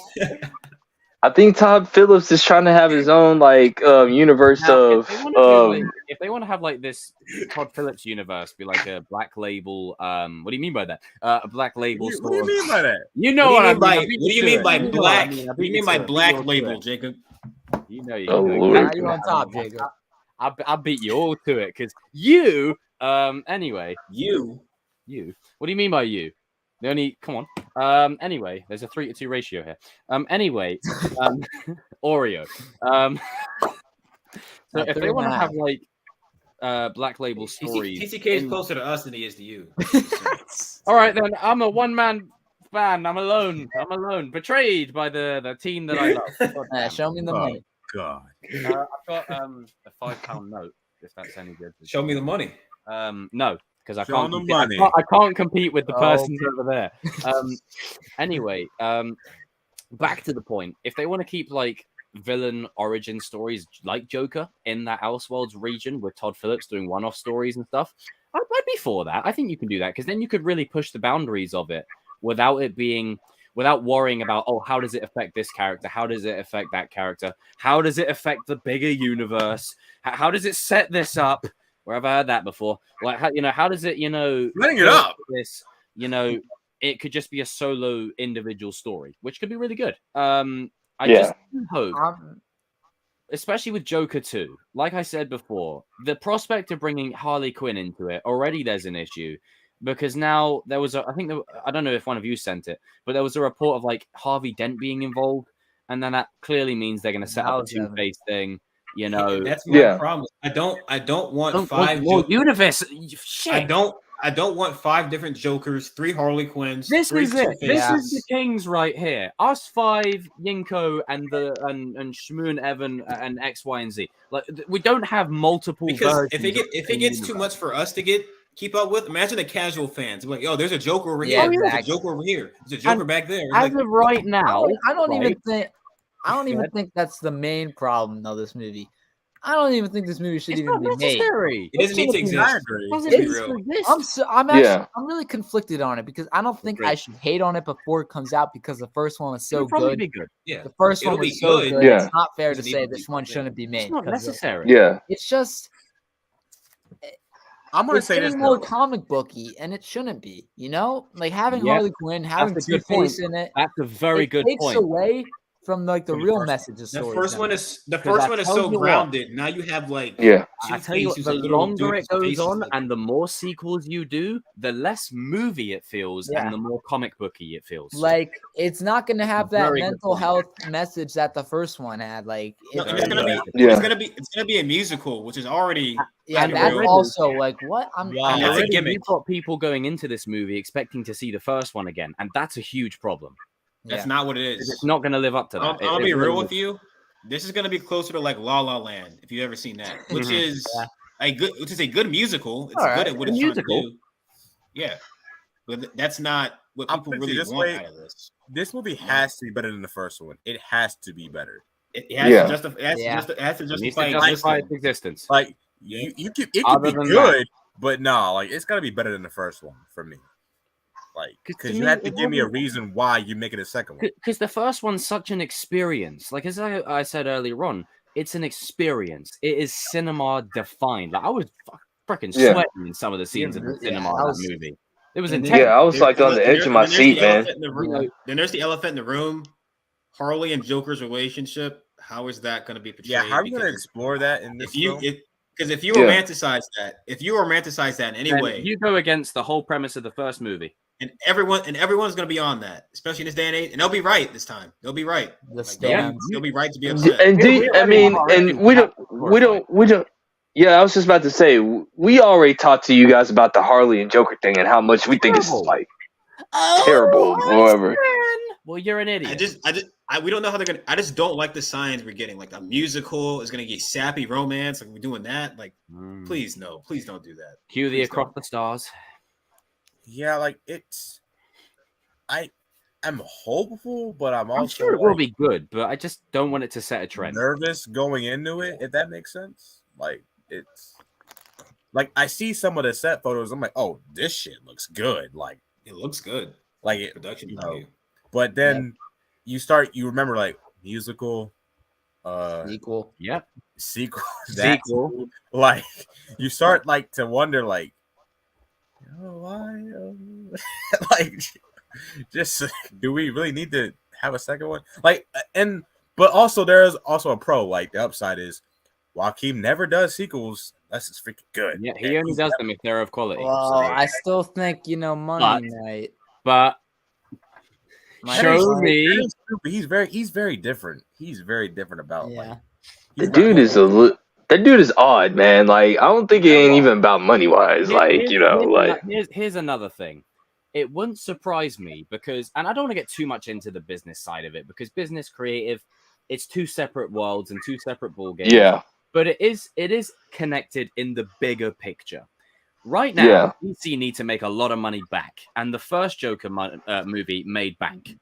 So they're hoping It made like $1 billion. $1 billion for rated It R. wouldn't surprise me if they said, "Walk in, how much do you want? Name your price." that is true. He probably said like, "Listen, I don't want too much money, but as long as you donate to the cows, I'll be there. Fine, we'll donate to the cows. Can you please come back?" Also, it might be a bit of an ego thing because Joaquin's latest movies have flopped. That's true. That's Well, another- all of his movies don't really. He's an indie. No, but like her, like that movie did pretty well.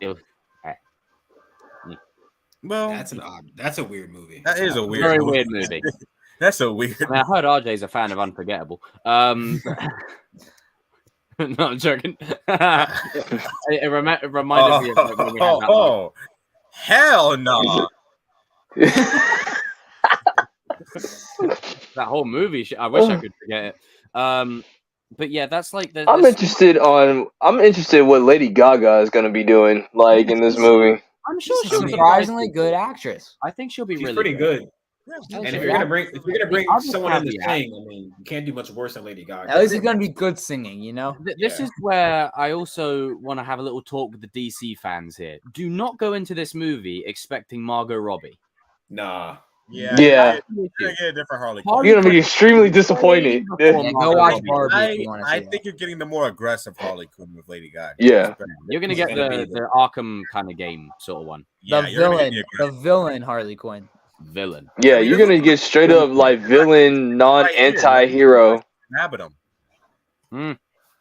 The way she's grabbing him in this picture as well. Jesus. Yeah, Like she there's was more people who than him. argue Harley's crazier than Joker. That might he be might true. be in this right. movie. That might be true. Yeah. in this movie. Oh, could you guys imagine the twist? Maybe she's too crazy, where it's like I forgot what movie or show it was, but there was someone who the character essentially was a nut job. Daenerys. Jesus. We don't talk about. We don't talk about that. We don't talk about that, and I'm not even a Game of Thrones fan. Don't do that to Darius. You naughty bad boy. Tell you That what, didn't happen. Bad boy. Season Bad 7 boy. was the end. Shut up. But what if it's Future like, Diaries. Wait. Shut up. She was crazy. Shut that down. Season 7 was the end. Shut up. It's not. They were on the 8th. But I was just about to say, Future Diaries. If you know, you know. Is If this you're an the- anime fan, is if the main character, in this case Joker, is a crazy nut job, what if he falls in love with the idea that Harley Quinn is equal to him, and then throughout the movie she's worse, like she's a whole level worse than he is, and he's she got Quay. like he's That's got her offer. Like What if maybe he has, yeah, what if he has to kill maybe her? that's the twist. Like maybe that's the Murray moment in this one. He has to offer. How about Murray. I could see Don't that. tell it to me. Could you Yeah. imagine? Oh, you know what? I know this is a musical and we have our doubts, but Todd Phillips would direct the living hell out of a scene where he kills her on stage in mid-performance. Oh my Yeah. god. Yeah. He shoots her in the back of the head in like the middle of it, like No, the may dancing. I just say, no matter how we feel, Very dark, but yeah. whether this movie is good or bad, Todd Phillips really I'm still shocked that he made the first Joker movie. Yeah. Agree.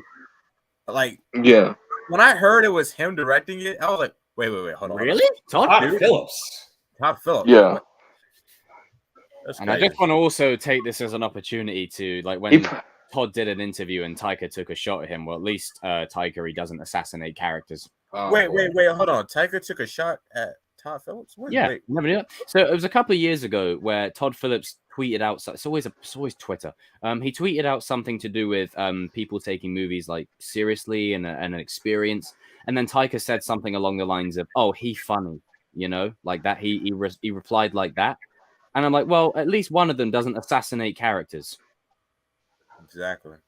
Because I Yeah. can't think of your Star Wars movie where the extent of your humor, Taika, is, oh, yes, I got a lightsaber. Look at it. Oh, zoom, zoom. Wait, they're gonna make a Star Wars movie? Not playing. Yeah. He's gonna star in it. Christ. But anyway, Sorry, that's Jacob. That's A whole nother stream in a whole other itself. stream. But I just brought that up because it was valid to this. But I have no doubt the Who movie brought will up be the good. devil? Well, speaking of, should we make that a natural transition? Should we make that a natural transition? Danny, I mean, what's the topic on our agenda, sir? like, TCK goes first, please. TCK goes first. I mean, everybody. I'm gonna just like, I guess, are you guys done with the Harley Quinn thing? You guys are done? I think we were DC out. Am I right? I'm pretty good. I feel pretty good. Oh, yeah. It's pretty much what You guys good? about the photos. That's really it. Yeah. All right. All right. I guess we'll go ahead Weeks and, progress as well. you know, transition for our little for phase 3-ish, you know. Yeah, Thor Ragnarok. I don't you think it's like an amazing movie, TCK? Don't you think it's amazing? Oh. Whenever you're ready. I'm gonna sit Whenever back. you're I'm waiting grab to I'm gonna be hit- blinded by the Something background unsettling. Skittles. Yeah, I'm waiting to be blinded by that. Get me in the mood. it's like, oh, he has to find his Have to see hatred, the ugly his Skittles. anger. Use your aggressive feelings, boy. Let the hate flow through you. I mean, I personally never feel as strongly on Ragnarok as that, but Well, I don't think- it's a shitty fun. To me, I don't think Ragnarok is that bad. I Let can him watch cook. it. But Let I him can watch cook. it, but it's definitely a sign of things to come. Let him cook. Yeah, Let let him cook, man. I tell you what. Way to go, Taika Waititi, whatever your name is. You not only ruined a character, not one character, a few characters. You also you also let other future MCU creators think it was a good idea to do this in their movie. Make it all silly. Set a precedent. Yeah, you started this. Yeah. son. Yeah, you started that. It's all you. But we're talking about this What do you movie. mean? specifically. What if he said? What do you mean by you? What do you mean by you? All right, shut the He's fuck Jewish. up. It's okay for him to say it. Fuck up. You don't know what you're doing. You don't do your research on your movie. You said that. You openly said that. You never read a Thor comic. You said you don't do your research on movies. You don't. You're an awful filmmaker, buddy. So don't even try it. Yeah. You want to know what's the funny thing is that James Gunn doesn't research.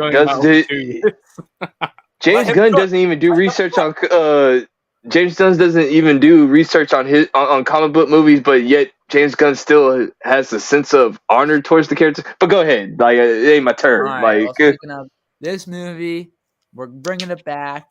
It's a giant bag of Skittles, man.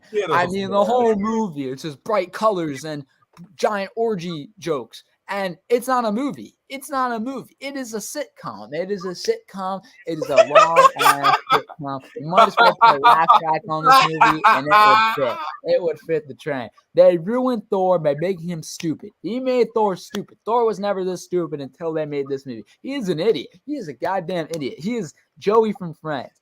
He is any stupid character in a sitcom. He is that. You know it. Hulk. You also made him a goddamn idiot. Even in his Hulk form. We did not need to see Hulk's ass. And we saw it in this movie because he's a fucking joke. Yeah. Oh, God. God. Taika, you horny bastard.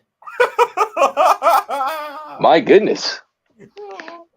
I mean, yeah, you're gonna sit. Yeah, we had this cool moment. Sorry to like cut you off, but Thor it is in the true. final Every battle at the creative end. Yeah, has a that's piece cool of moment. themselves in the work they put out. So I'm just saying, Taika, you didn't need to let us know all your fantasies. Yeah, bro. All of his fantasies, he just put in this movie. He didn't know it was a Thor movie. He saw this as an opportunity for people to see his fantasies, and we saw it. And I don't like your fantasies, buddy. I don't like you either. It's like you're telling us your categories that you be watching late at night. That's basically what you're doing. Yeah, bro. This should be its own, you know what, category on that website. Thor Corn? Ragnarok, you get the full movie on that website, probably. Corn? Right. The corn movies? I mean, Yeah, the porno. Corn. Fucking porno. I'll say it. Corn. Porno. Corn. No, but yes, but no. And Corn on also the cob. Yes, the first two Thor movies aren't great, but Taika just totally disrespects those Thor movies. He kills those characters right off the bat. Oh, the Warriors 3 got served a cold one in this movie. I mean, Zachary Levi probably deserved it, but you know. Yeah, he can go. But I preferred him and Alvin and the Chipmunks. But yeah, this movie is awful, and he's the reason they ruined Thor, because Thor was good in Infinity War, but the reason they made him like that in Endgame was because of this movie, and he was shit in Endgame. Yeah, it's all because of this movie. They ruined Hulk. Read the room, Dutch. It was bad. It was bad. God. Yeah. I mean, to be fair to the movie, just to be fair, I agree with TCK. What he's talking about is the next Infinity War and Endgame were just gonna be just as dark. So like I think they just wanted to say that this movie's the call before the storm or whatever. And that's what I think they were trying to do. Yeah, but they had Guardians and Spider-Man before it, where they were two lighthearted movies. So why make Thor that? I don't know. This guy down here. I mean, I can watch the movie. Like I can watch it and I can enjoy it for what it is. But I think for me, it's not necessarily I have an issue with Ragnarok. It's the precedent that it set going forward. Because for me, Infinity War Thor is the best version of Thor. He's got that comedy that plays to Chris Hemsworth's strengths, but he's also got that he's true to the roots of the first two, right? Yeah. And then from then on, Love and Thunder was always going to happen that way because Taika just ran rampant, and no one was able to go, "Hey, we don't need take it easy, this, sweetheart. Reel it back in. Take it easy, sweetheart. Take it easy, sweetheart." But it's just. I don't know. I mean, as a film, it's fun. It's just the thing is, when everyone says that, oh, you can't do a serious Thor, Vikings. Yeah. Vinland Saga. It's right there. You can do a serious Thor. When people say they want a serious Thor, it doesn't mean some Thor that walks around the whole movie going. Because the thing is, no, Thor that's not what anyone means. Because we also got to remember, because it does set the precedence of stuff and where we were going in phase 3, because that's when everything started to change, if you know what I mean. They wanted to bring real world stuff into it a little bit more and everything. And so, like, of course, they're not gonna have Chris Hemsworth being a manly man. Of course not. That's too toxic and everything. Like, the way the Woke Warriors ass. 3 are treated, I absolutely detest. But we leave a scene in there of Tessa eating what appears to be a tampon in a deleted scene. You know, we leave that in, but we screw the Warriors 3 over. You know, and yeah, it's that kind of trade-off where it's like all three of the males died. what are we going to see? Like, we just burn through like the Warriors. Like the Warriors 3 were Thor's friends. What the hell? Like, we just they're dead. Hela. At least when Heimdall dies in Infinity War, there's a bit of weight to it. It's like, oh shit, he's actually dead. Like, he ain't coming back. This movie, to me, sucks ass. I wouldn't go that far, but I hear what you're saying. No, in my eyes, In my eyes, it is. See, I rewatched it, and it's just soulless. It's a big blob of nothing. It's one of them movies that when you first watch it, you feel it, and then after it, you're like, but the pacing of this movie is terrible. I'm actually gonna it doesn't know when to slow down and just breathe. That's one of the things I hate in cinema, when you calm down, breathe. Okay, like Jesus. It's like, I think that the next scene. Oh, go ahead, Georgie. Let's get to the next scene. Let's have this girl's ass. Like, no, I'm just relax. And I'm sorry, this movie, I don't know what it is about the MCU wasting like top tier actors, but this movie wastes Kate Blanchett. Yeah, and that's set a precedent. And Carl Urban. Yeah. Oi. Oi. But I'm sorry. Oi. I've seen people like rank the MCU villains and they rank Hela up high. I don't rank her high. I rank her low. I don't put her in the top 5 at all. She is the most generic cartoon villain I have ever seen. You look like you're about to have a seizure. Oh man. Man, oh man. Do you know what? Can I just say, people throw around top 5 and top 10, in my opinion, way too much to justify. Lord Jesus, what is wrong with these people? God. Anyway, this movie, like, first off, Loki should have died. Top 5? How? Hey, this is people, not mine. Anyway, where did bro come from? Bro, where you at? How? Look, I'm black. Oh no. But no, like, seriously, like, I have her. Kate Blanchett is a great actress, but the villain was terrible in this movie. Bottom 5 MCU, as TCK would say. You know what? Based on how many shitty MCU movies there's been, it might not be bottom 5 anymore. It might not be bottom 5 for much longer. No, honestly, if you look at Phase 4, this is a masterpiece. Start putting out shit movies. Yeah. But listen, if you look at Phase 4, this is a hit. This is a home run if you think about it. Yeah, this would be a standout. You know how we always say No Way Home, Hawkeye, and then we go, oh, what else is there? Thor Ragnarok. Everything else is like that's where that's where this would be in that combo. But I agree with TCK and everybody else. Like, this movie really set it really just gave Kevin Feige and everybody at Marvel, like, we can put more jokes in our movies. Sex jokes. It's like, Jesus. No, because it's funny. Like, I'm sorry, but these next few movies, especially the street level movies, like Thunderbolts, I don't want to see no damn jokes. Like, no, like, you could have like the regular like Phase 1 jokes, but no.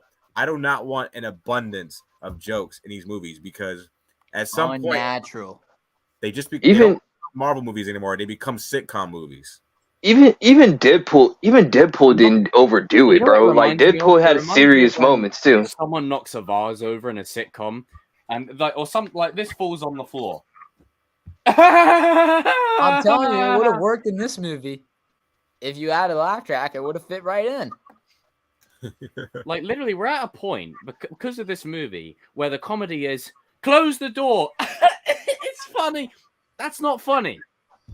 And then I'm He's sorry, but standing right behind me, isn't he? And also, here's another thing. I'm gonna say this about. Now, I'm about to go on a whole tangent, but Marvel, Fantastic. Great. stop with the family-friendly bullshit, man. Oh, it's PG-13 and you're Yeah, oh, like, wait, I forgot to say that. You have a storyline about the death of Asgard. Thank you. it's a very dark storyline. Like you got, like, listen. I'm sure he's That's a nice two movies guy, in a row now. and I don't mean to like go come at him at this way, but listen, Jeff Loveness.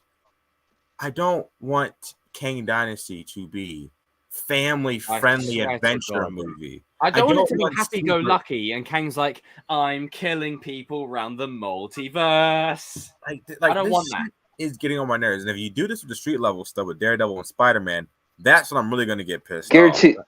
They already did that in She-Hulk. What do you guarantee? Like, how many jokes do you guarantee that's always going to be in a Marvel movie? At least But they 10. use jokes to cover up shit storytelling. That's my issue. Yeah. It's like your story should be consistent enough where the joke.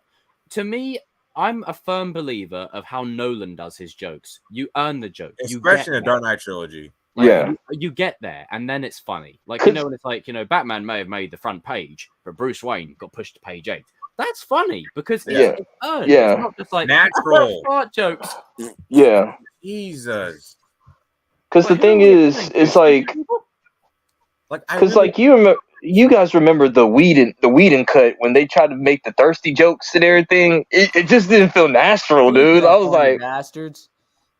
Oh, and I was say like, for all their family-friendly stuff, the amount of sex innuendo that's in this movie, it's on the nose. Like, you have to be brain dead stupid to not see all the innuendo in this movie. It's like every 5 seconds. They're contradicting themselves too because they're saying they want to make friendly. And this is what Jacob. This is what you say all the time about DC is that they don't do that shit. They don't do that. If DC get their stuff together, which I'm sure they probably will, look at how well they've done with one Batman movie. Yeah. One. Just saying. That's And we're better sat than here all debating Phase 4 whether combined. bloody Blade should be rated R or not. Hey, I said it was going to be better than half the MCU. I'm just saying. That's better than all Phase 4 combined. Oh yeah. Yeah. It's ridiculous. Like, it's literally, they give Batman rated 15 in his first outing, and the thing is, the movie doesn't unnecessarily use it. That's what's good about it. And when you compare it to something like Blade, it's a bit of a side tangent, but why is it that this cuts every 5 seconds? But take it seriously, even if I don't mean to dog out Marvel, but like, why did the Snyder cut, the Batman, and Peacemaker like just beat you guys at your own game? Like, this should not be happening, dog. Like, I'm just saying, I'll like, take one Snyder cut over 80% of Phase 4 minimum. it's like, I mean, even though the Snyder cut was like over 4 hours long, I mean, like, it was still good cinema. Okay, it was still good. It was like the fact that Superman came down to face Steppenwolf and he said, Superman's whole rebirth in that movie is better than anything Phase 4's put out besides No Way Home. It's a movie. Let's go. He's like, impressed. It's not impressed. Pooh! I was like, that's what. I'm sorry, that was amazing. And they got the score going in there. I was like, oh yeah. You know, I need to go and cry now because Henry Cavill's no longer coming back. So I need to. And the fact that Peacemaker did better than all your Disney shows, like that's not good. That a D-list. Before, when you guys were kids, did you want to watch PG-13 stuff or did you want to watch rated R stuff? Rated R. Rated R. Every kid wants to watch rated R stuff. That's how kids work, Disney. They don't want to sit there going, "Oh, fart jokes." Especially kids now who are. You could see because the thing is the stuff that kids will see on TikTok. Yeah, I was talking to RJ about this. To me, okay, I don't know how you guys felt about Moon Knight. I don't mean to take it off of Thor: Love and Thunder, but this is the point of what's going on. The Moon Knight. Let's take Moon Knight. That had potential to wow, this is good, amazing. I didn't get that. Like I was bored. I was bored, bro. It was TV. I was bored. TVMA, but it didn't feel like TVMA. It was not TVMA. Yeah, that's what I'm saying. That was not team. That was not TMA. We're gonna talk about it later on during the Punisher, but I'm worried about Daredevil. Like, are you gonna put Moon Knight as the same rating as like Breaking Bad? Yeah, like it's like it goes when you start doing that, and then like you just start to like, well, what's the point when you just don't do anything that warrants the rating? Yeah, it's like, yeah, I don't know, man. Like this is not to rank on the MCU, but it's just like TCK said. It's like this was basically, you could argue, saying like this was the beginning of the end of the MCU. This movie right here, a sign of what was to come in Phase 4. A huge sign. Yeah, they set it up. Oh, they set it up and they executed it. They executed it about as well as Will Smith executed his slap. They struck gold with this. And the thing is, you can do movies like Ragnarok every now and then. You can do it. Like, not every movie that comes into a universe we're gonna like. Like, we've already established. Don't pick that storyline just to. But don't do it in that storyline. Don't do it in that storyline. Why in that one? It's the death of. You could have just. Honestly, you could have just chose a different comic book and just had the same plot line as this. Pick a sillier comic book if you're going to do it. Yeah. So TCK, would you say if this was a different comic book that was Thor, that had the like this kind of continuity of it being like more kid friendly, you could forgive it more? I could 100% forgive it more. I still wouldn't love it, but I'd be like, all right, well, at least they didn't pick the death of Asgard. Yeah, Thor going on a picnic or something, not death of Asgard. Yeah. Yeah, so I would appreciate it more if it was a sillier storyline. Because to me, like, I don't have that hatred on Thor Ragnarok. I think I just put that in the enjoyable category. The bridge scene with the immigrant song, like that's fire. I like that. That's one scene. And that didn't even feel earned. But the whole movie as a package. Yeah. You know what? I haven't really rewatched it the last couple of years, I'll be honest. Do you know what line? I rewatched it, and like I just felt it's just the same way how I felt it. Like the big issue, and now I'm gonna laugh. A big issue I have with the movie, right, is when Thor says to Loki, "I thought the world of you." You know, it's a moving scene. It's like, yes, that stuff, more of that. And he's like, we could still, and then it's met with a joke right after. It's like, what the hell are you doing? Loki's death would carry so much more emotional weight if you have Loki literally go, you know what? I'm having a real change of heart now. You know what line would have absolutely hit so hard if the movie followed the tone? Asgard's not a place, it's a people. It's a people. I didn't get that at all, this movie. Me neither. Not even a smidge. Yeah. The one thing the movie did right was it did right by Heimdall. I'll give it that. Yeah. He should have been in it more, but... Should have been in it more. But at least they gave Idris something to do, which was nice. That's the only good thing I can give it. Tessa, great casting. Hulk. Do you know what? This is the beginning of Hulk's... I don't care what nobody said. Like, I don't care what nobody said. I've been saying this for the get-go of after Phase 3. The Hulk and Thor have been targeted. They don't like Marvel does not like them, dude. Like, I don't care what nobody says. Like I don't know if I want a World War Hulk movie. Not with this like Hulk. With the Hulk from 2008. Oh, hell yeah. They took no way. They took their cojones away from them. They don't want them to be men. They don't want them to be manly men and everything. Like, that's what their characters are. Like, listen. Thor, I'm sorry, Thor is basically Gaston with powers, man. He's pretty narcissistic. It is what it is. It's like, come on, man. That makes Thor amazing. Like, and the thing about Hulk, he smashes everything. That's his character. Like, he doesn't care. Like, he ain't supposed to be your friend. He's not supposed to be the person that like is giving you peppermints, which in game just we ain't there yet. Okay, there yet. Like, I got plenty. I got plenty of things. Got plenty of things to say about in game on Thor. I mean, on the Hulk in itself. Anyway, yes, like they Yeah, they ruined Hulk. Like the MCU hate Hulk. Georgia Des. Yeah. Shout out to Well, Georgia yeah. Des.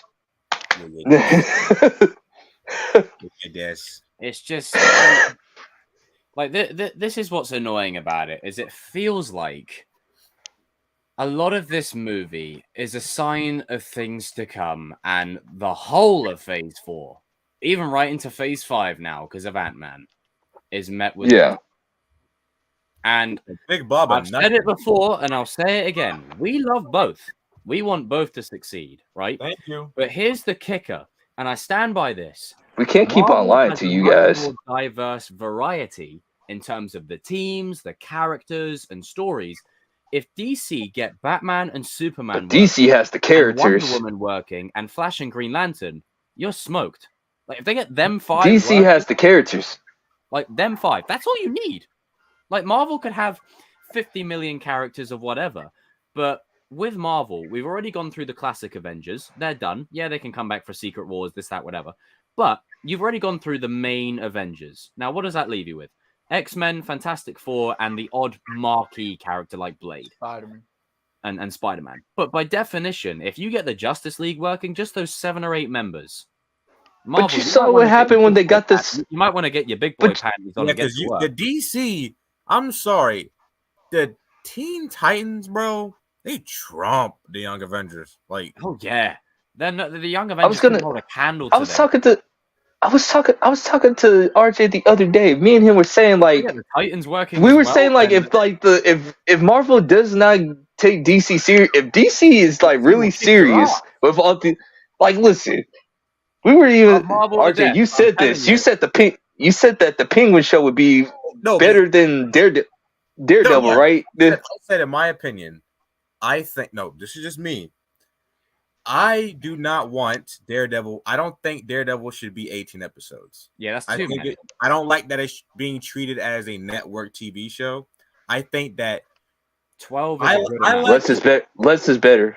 I like it when 12. When 12. You do a you don't want story it too low, like 6, but for 12. a character, and then we miss the character. I feel like we're not going to miss Daredevil after Born Again.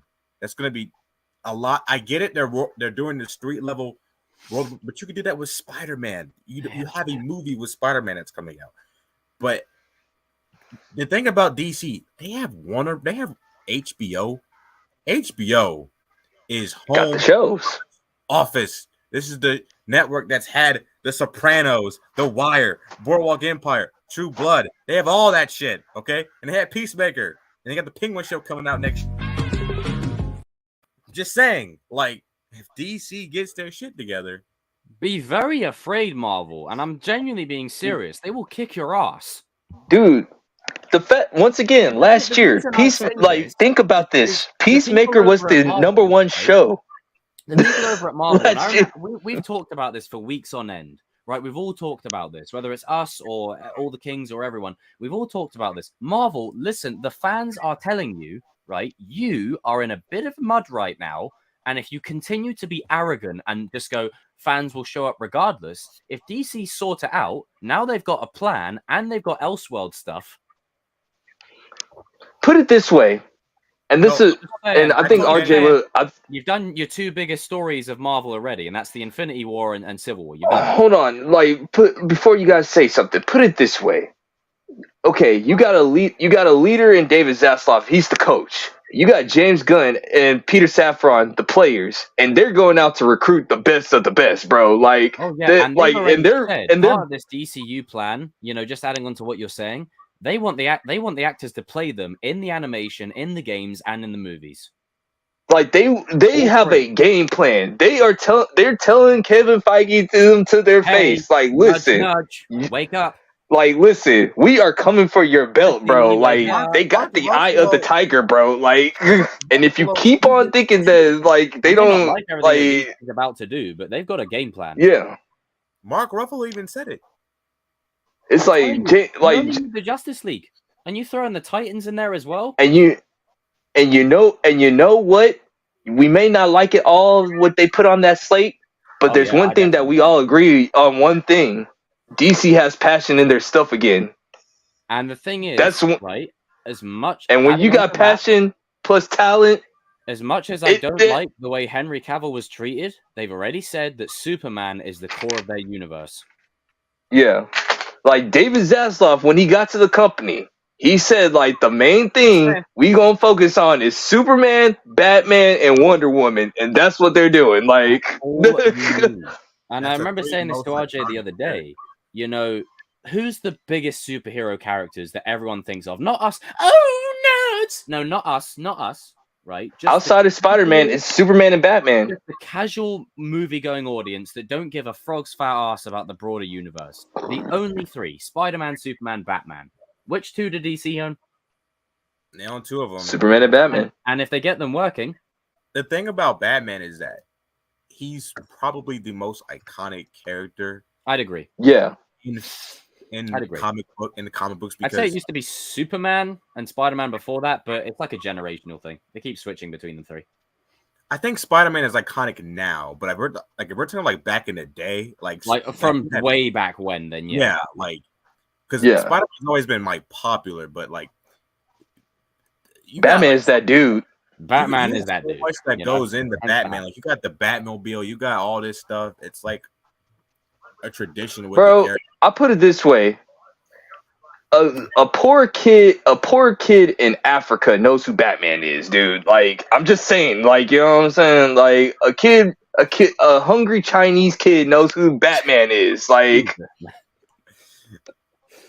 that's how iconic he is. Like, it just is what it is. Like, when you see the Batman symbol. Someone will know who Batman is. The bat symbol is like you see people wearing it. Like it's synonymous. People know this immediately. They may not speak the same language as you. You show them the symbol, they'll go, They say, Batman. Like they'll do that and wherever. Like they'll know what you're talking about. Like not because I want Marvel. Oh, you want Marvel to fail? We like both. So I want Marvel to succeed because right now you have no competition, but you're going to have it.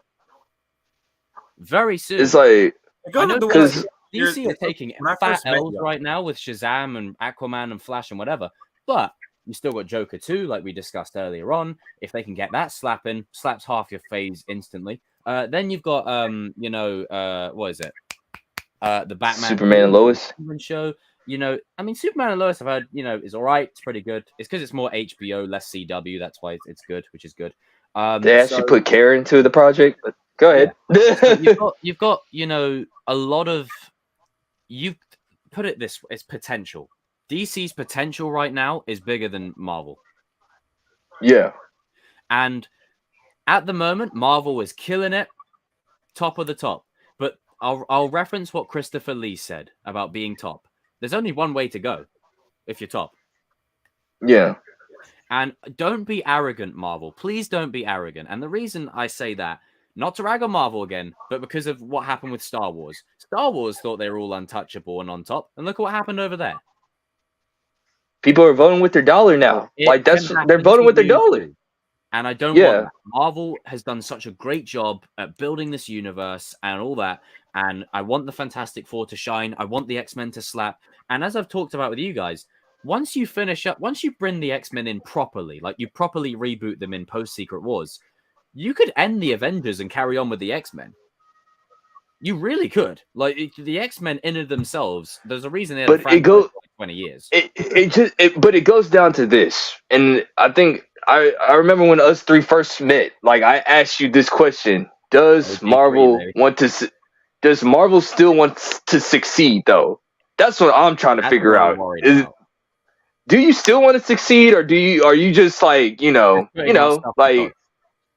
I mean, they definitely gotten complacent. Like Cody Leach has said it in his yeah, you can feel its complacency in the last few projects. You can feel it. Like it's not a case of, oh my god, Marvel sucks, it's bad, it's the end. It's just a case of simple fixes. Fix it, otherwise it will get worse. Because it happened with DC. Well, my thing is this: you gotta earn people like me back as a fan, because there's almost so much insult that you could like keep on telling people that, oh, if you don't support this, you're this. If you don't support that, you're that, and everything. No one is gonna keep on taking that. You shouldn't have to. Like you shouldn't have to. Like I'm telling you, man, you've got to vote with your dollar, bro. That's what Star Wars fans are doing. Like, what's it called?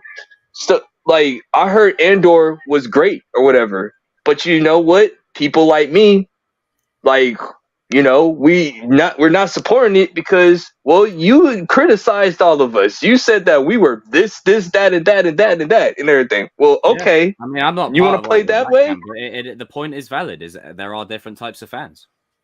It's like, oh, it's this way. You know what? You're gonna be starving. You're gonna come back to us, and like you're gonna be saying like you don't deserve my hate and everything. Nah, it can die. I don't care anymore. Like nope. And it shouldn't have to be like that, guys. That's not what I'm trying to say. I'm saying that we care about these properties a lot because it's just that we can transition with that straight into the next thing as well because go ahead and go into Punisher or whatever because it all connects. Yeah, it all connects. We care about these characters. I'm happy that John Berthoff is back. I'm so image as well. I'm happy that he's back, but I'm also scared that he's back. It's like, because like, how can I say this? My man Darius said this: you wave no zeros in front of somebody. Like they'll change their mind about anything. Produces everyone. And like, hey, I have my issues with the house and mouth, but I'll take the paycheck. But he said like I'm not coming back unless they do Punisher right. That's cool, but we have not yet to see what type of Punisher that they're gonna put out. Because we need to see what they're doing with Daredevil first. Because the thing is, if you guys know about the Punisher logo, like that's controversy in itself. But like that's his main. That is his main thing. That when you see Punisher, that's Punisher and everything. Brand recognition. Yeah, it's like the fact that they changed his logo in the comments and then took his whole entire military backstory away and made him some type of ninja. No. See, this is I think even because we've talked about this ad nauseum. Punisher, Ghost Rider, Blade, I think Daredevil. These people, I don't know. There's no silver lining in their backstory in the new comic books. From what I heard, like I don't know if you guys are still reading the new comic books or whatever, but they said this new Punisher. He doesn't use normal guns. He uses like rubber bullet guns because he wants to show mercy to his opponents. Is this true? I hope it's not. And everything like his name's Punisher. That bloody better not be true. I don't want to see the Punisher going around going and then shooting little rubber bullets. No. Now, if he's showing mercy to the public, that's different. That could be a character arc. But in terms of him shooting people, that's his whole MO. He's a soldier. He's the white Killmonger. Pretty much. More or less. Just more justice-based, It's just... Yeah. Like... What are you doing? Like, I really want them to be very careful because if Marvel can get it right, the street level is all they need. That's just well, let's be honest with you. There's a reason why Netflix just had street level for a while. Punisher. The thing about Disney is they're in a.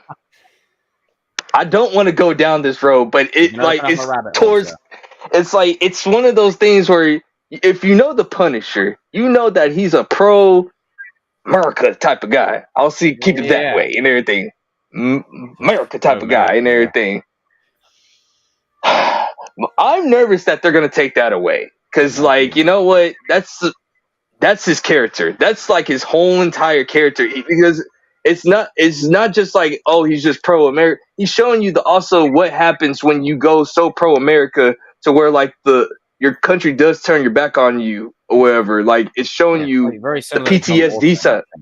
Yeah, the PTSD element of it, and that's what made that is so important to the Punisher's character. And you take that away just to make him a ninja or some type of thing to like because we don't. Not running. I genuinely hope I don't know. John Bernthal coming back is a sign that it's on the right track. Because for me personally, with characters like this, you keep them rated R in their own projects, and then in an ensemble, you have it be PG-13. I think we can all agree that we can live with that. Yeah. And then maybe, I don't know, Blade's about to say, "You mother," and then Deadpool goes, "Shh, zip it, Vampire Hunter. We're in a PG-13 movie." PG-13 movie. Yeah. You could do that, like, and then that would be funny because it's like, okay, all right, it's a give and take. We can't, all right, fair, you know. Yeah. But it's just one of them things where it's called authenticity. You know, you need to be true to the character. That's what makes people identify with the character and root for the character. That's why in the what are the two most successful Netflix Marvel shows? Punisher and Daredevil. There you go. Enough said. I mean, Luke Cage is all right. Jessica Jones is cool. Iron Fist is all right. But those two... Is Iron Fist all right? Right. No, I like the intro. This Daredevil show has to slap. This is street level Marvel. It's what they're best at. It's what they're best at. Well, my thing is this. The DVD, I'd pull it up. The animated series where Daredevil and Spider-Man work together in that against Kingpin. Put that in the show. Well, my thing is this. I just don't want this to be a cameo fest. Like, we brought this guy. Hey, we brought this guy. Hey, we brought this guy. We brought this guy. Like, as of late. Well, I mean, I kind of hate the break. I mean, there'll be cameos, but I don't want that to be that vindicates the movie as being good just because there's 5 cameos in it. Still don't think it should be 18 episodes, but it is. No, that really is. I know because me and RJ was talking about this, like the 18 episode, 6 episodes, but 18 is too much. You can do a good show. 12 episodes. 12 episodes. Because if you do 18 episodes, like there's gonna be a lot of filler. There's gonna be like 5 episodes of filler. A lot of filler in there. Some of it will be good, but then there'll be other episodes where Daredevil goes to buy a car or he goes to visit She-Hulk for 2 episodes. Calling it now. That will happen. Yeah, like this.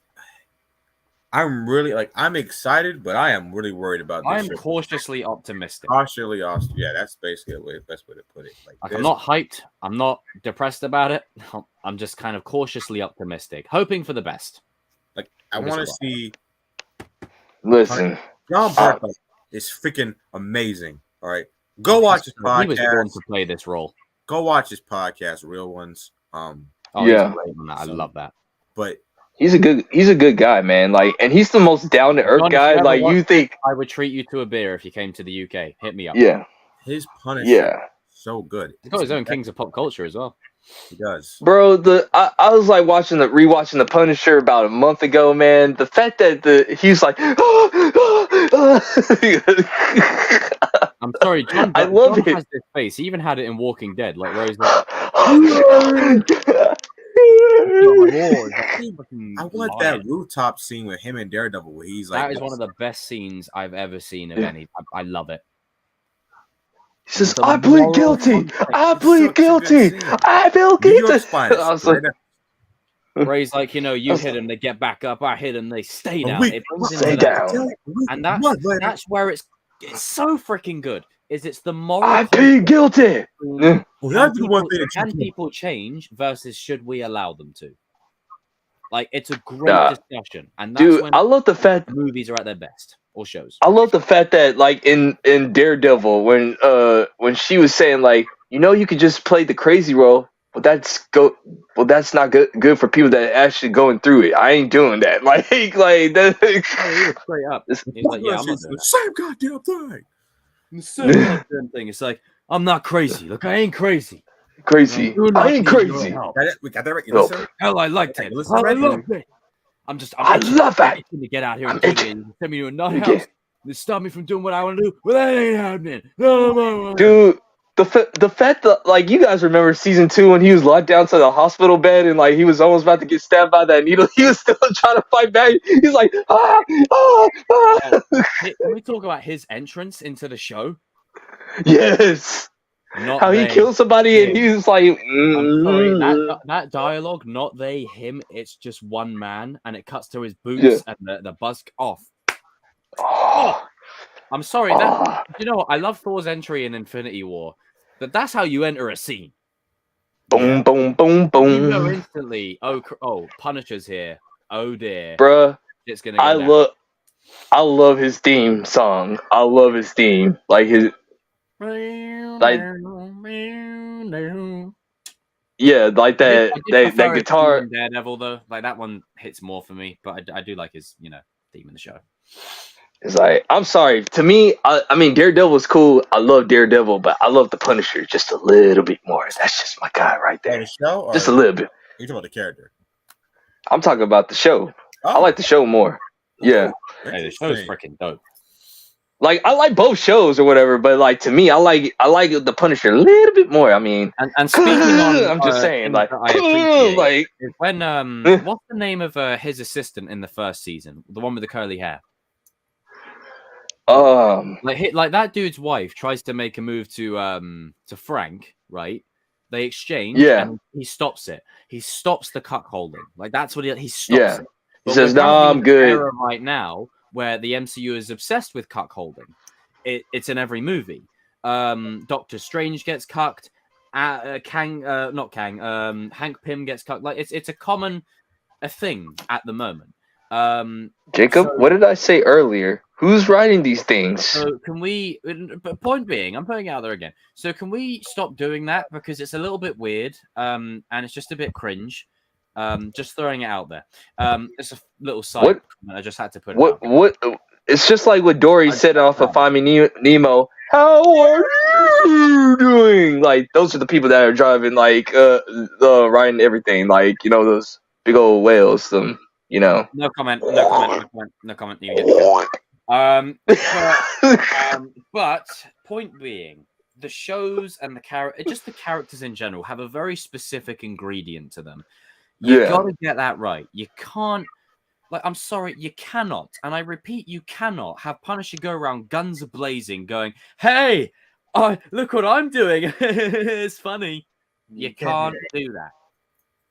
No. Or, didn't you tell me that Jason Todd did that in Titans or whatever when he was playing, It's like in the Titans show, they've got, the way they've got Jason Todd, it's like, "Yeah, I'm back, motherfucker." It's like, oh my god, he's not some edgy kid in class. It's Jason Todd. It's like they took some guy out of High School Musical and said, "You know what? Here's a gun." Well, Jesus Christ. Yeah. That's where DC can take the L. But just on that, I hope for better. So fingers crossed. Cautiously optimistic, but realistically, Daredevil will give us the indication we need. She-Hulk, I'm going to give them the benefit of the doubt. Maybe that was just because that whole show was a cluster and whatever. No, give him no benefit of the doubt, Jacob. No, don't do it, because then that gives them more excuses. Just for John's sake, just for John, I'm going to see how that Daredevil show pans. And if it doesn't, then Marvel, I don't know what you're going to do, because if you can't get street level working, DC are going to smack your ass. Badly, because that Penguin show. Yeah. You know what? You want to know what? I can't give even the most. I can't give him the benefit of the Jacob. The reason why I can't give him the benefit of the doubt is how is it that once again I'm not trying to say that DC's done amazing things. The fact that Peacemaker, a character that we ain't never heard of or whatever, a character that we said that this was when we were all saying that this is not, this is not going to be good at all. It's because it had James Gunn, but it still made it into the top 10 shows in America overall last year. I'm hoping that Marvel are looking at that and thinking, right. None of the Marvel shows made it in the top 5. I mean, top 10 at all. Not even the top 20. That's how dog water they were. They didn't even make it. I'm trying to be positive here with it because for me personally, Peacemaker's great, but I care more about Daredevil and Punisher. Those two. But that's what I'm saying. It's the cream of the crop. If you fuck them up, then there's going to be a real backlash from the fans. But the other reason why. The other reason why I can't give an excuse is they had 8 episodes just like the MCU had 8 episodes. That's what I'm Yeah. trying to say. Yeah. That's the only reason why I don't get. No, I mean, I'm you not already giving them know an my excuse. opinion on most of those shows. But it's just for It's like, it's because it's a reintroduction of that stuff, and yeah, because they've already established those with those Netflix shows for those characters. If they yeah, butcher them in the please don't, Marvel, You not gotta those get guys. these characters right, man. This is street level Marvel. Please don't. yeah. You have to, man. It's like we need Punisher to be right, because man, if you mess up Punisher, I'm already mad at your universe. Like I don't want to obliterate even more. Like no, I don't want to do that. Like yeah, Or we could do a total break. I'm No, already there's no over break. 9,000 right now. Yeah, gotta get Daredevil right. I don't know. I heard that the Luke Cage actor doesn't want to come back. Is that true? No. He's busy. He's just busy. Yeah. He's got okay. other shows. Oh, And okay. that's my other thing is for some of these characters, yeah, Luke Cage may have had a show on Netflix and whatever, but you can always give Luke Cage a show down the line. Like you don't need to give every character a show immediately Yeah. to introduce them. You could just have them there. Yeah, Marvel's gotta stop doing that. RJ, didn't you tell me that Spider-Man you don't thing, believe just have that them every there. character You don't needs like a the show universe too? thing. Yes, I think that's the problem with Phase 4 is that they're giving these characters that You don't like listen. Miss Marvel, okay, first of all, she should be introduced this early. She shouldn't have a show. We know. Agatha, I don't know why that's being a show. Oh, but it's setting up Ghost Rider. Ghost Rider. Yeah, and I think that Marvel needs to just focus on the characters that they have and just give them movies and TV shows. That's the selling point of it. It's just like, oh, this character's joining the MCU. It's like you're turning it into Smash Bros, where it's like, oh, new challenger approaching. Like that's what you're turning it into. It's like, yeah, that's cool, but what's the content that they're in? Like we're at a point now. I don't want the only good movies to be the Avengers movies. I don't want that. I want there to be some standalone films that are good too. You know, Yeah. I know the MCU has its ensemble films, generally speaking, tend to do better or be more well received. But first, Iron Man, Winter Soldier, you know, there is standalone movies. I mean, I know Ragnarok is appreciated by the casuals, you know, so there are individual movies that stand out amongst the ensemble. Yeah. I don't want it to just be a case of, okay, all the team up movies are where it's at. You know? Cause that was just my main problem is with the MCU is like, can they do stuff? Can the main characters start doing stuff by themselves? Like why? It's like that was just my thing with the MCU. I mean, where DC just shines way better. I was gonna say something else. They are better at standalone. Like a Wonder Woman movie is a Wonder Woman movie. A Superman movie is a Superman movie. A Batman. I said this plenty of times. Like I'm gonna keep on saying it. Like it's simple. It's so simple. We're giving you the game plan, but you just choose not to listen. You choose not. That's what irritates. To your own detriment at this point. To your own detriment. You choose not to listen. Go ahead. What? It's just the thing of Marvel is that with Phase 5 and Phase 6 onwards, do the characters that you have do not introduce characters that have no business being introduced and being set in the timeline. It just no. I mean, don't take Blade for instance. Yeah, I know Mahershala Ali's great casting, but from what we've seen of it, don't just throw his character in there because you've got a good casting. He is pissed. If the story doesn't warrant the character in I think he was when the first draft came out. I think he's cool now because he had a big hand in hiring the new writer that they got. So that's good. But I really hope it's rated R. I really do. And I also want to put this out there. I don't need to see blood and guts every 2 seconds, but again, it's authenticity. It's true to the character. it's more about the tone than the content. Yeah, Batman. As I said, it was rated 15, but it wasn't like there was blood and guts every 5 seconds. It was just the tone. Yeah. You know, it was just the feeling. You know, this is a character who was raised in a brothel. Like, you can't. I'm sorry, House of Mouse. You cannot put a silver lining on that. You can't. That's part of his character. That's part of what makes him a tragic character. Is he was raised as a kid in that environment, that's why his disdain for that, like, come on, like. And there's also like a meta social commentary in there about vampires and establishments, all that kind of stuff. But it's just I just think being authentic is the way to go. But cautiously optimistic, The reason I have some hope for Daredevil is they did bring a lot of lawyers onto the writing team, which means that the legal scenes will actually be accurate. Those will be good.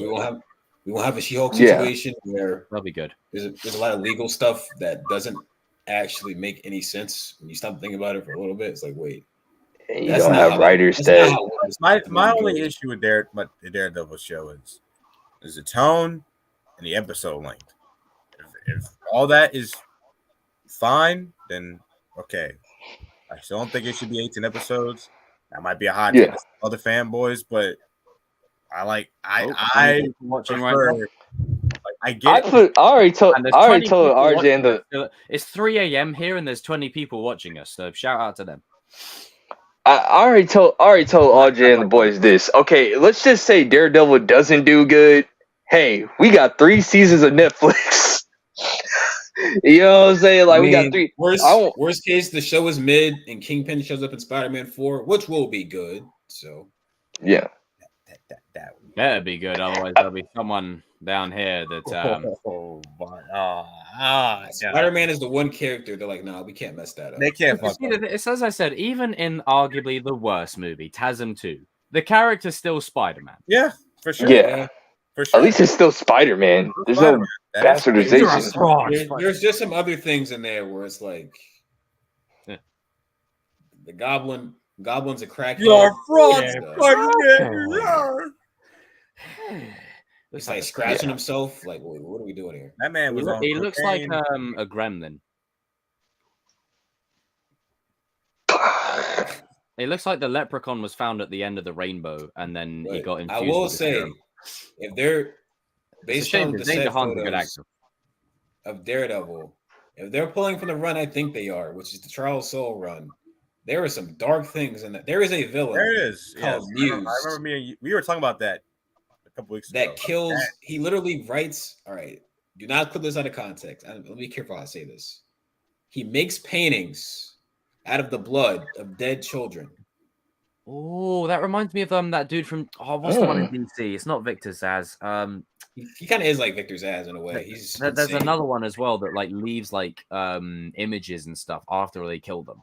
Is it like that? Is it like Dollface or something like that, or Professor Pig? Like, might be that. The whole thing is, obviously Matt is blind, so he can't like see the. He can't see paintings. So he has to have like people around him describe what it looks like, and it's like really disturbing. That can make for a good scene. Like, that can make. If we had Ben Affleck's Daredevil, he would have saw it. If he hits the vibrations, he can see it. Oh my goodness! Sorry, I had to. If you saw the set photos, Fisk for mayor. I mean, yep, they're doing that. They're doing it. Yeah, that's. Fisk for mayor, that's not good for anybody that operates. No, and I like. I mean, they hinted. They kind of hinted it in the. They kind of hinted it in the. The other Daredevil series. For mayor. Well, he's got my vote.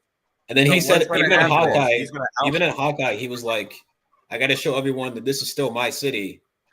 He wants. Vincent D'Onofrio was already talking shit. He said, "Eventually, I'm going to kick Spider-Man's ass too." Connect the Vulture to him very easily as well.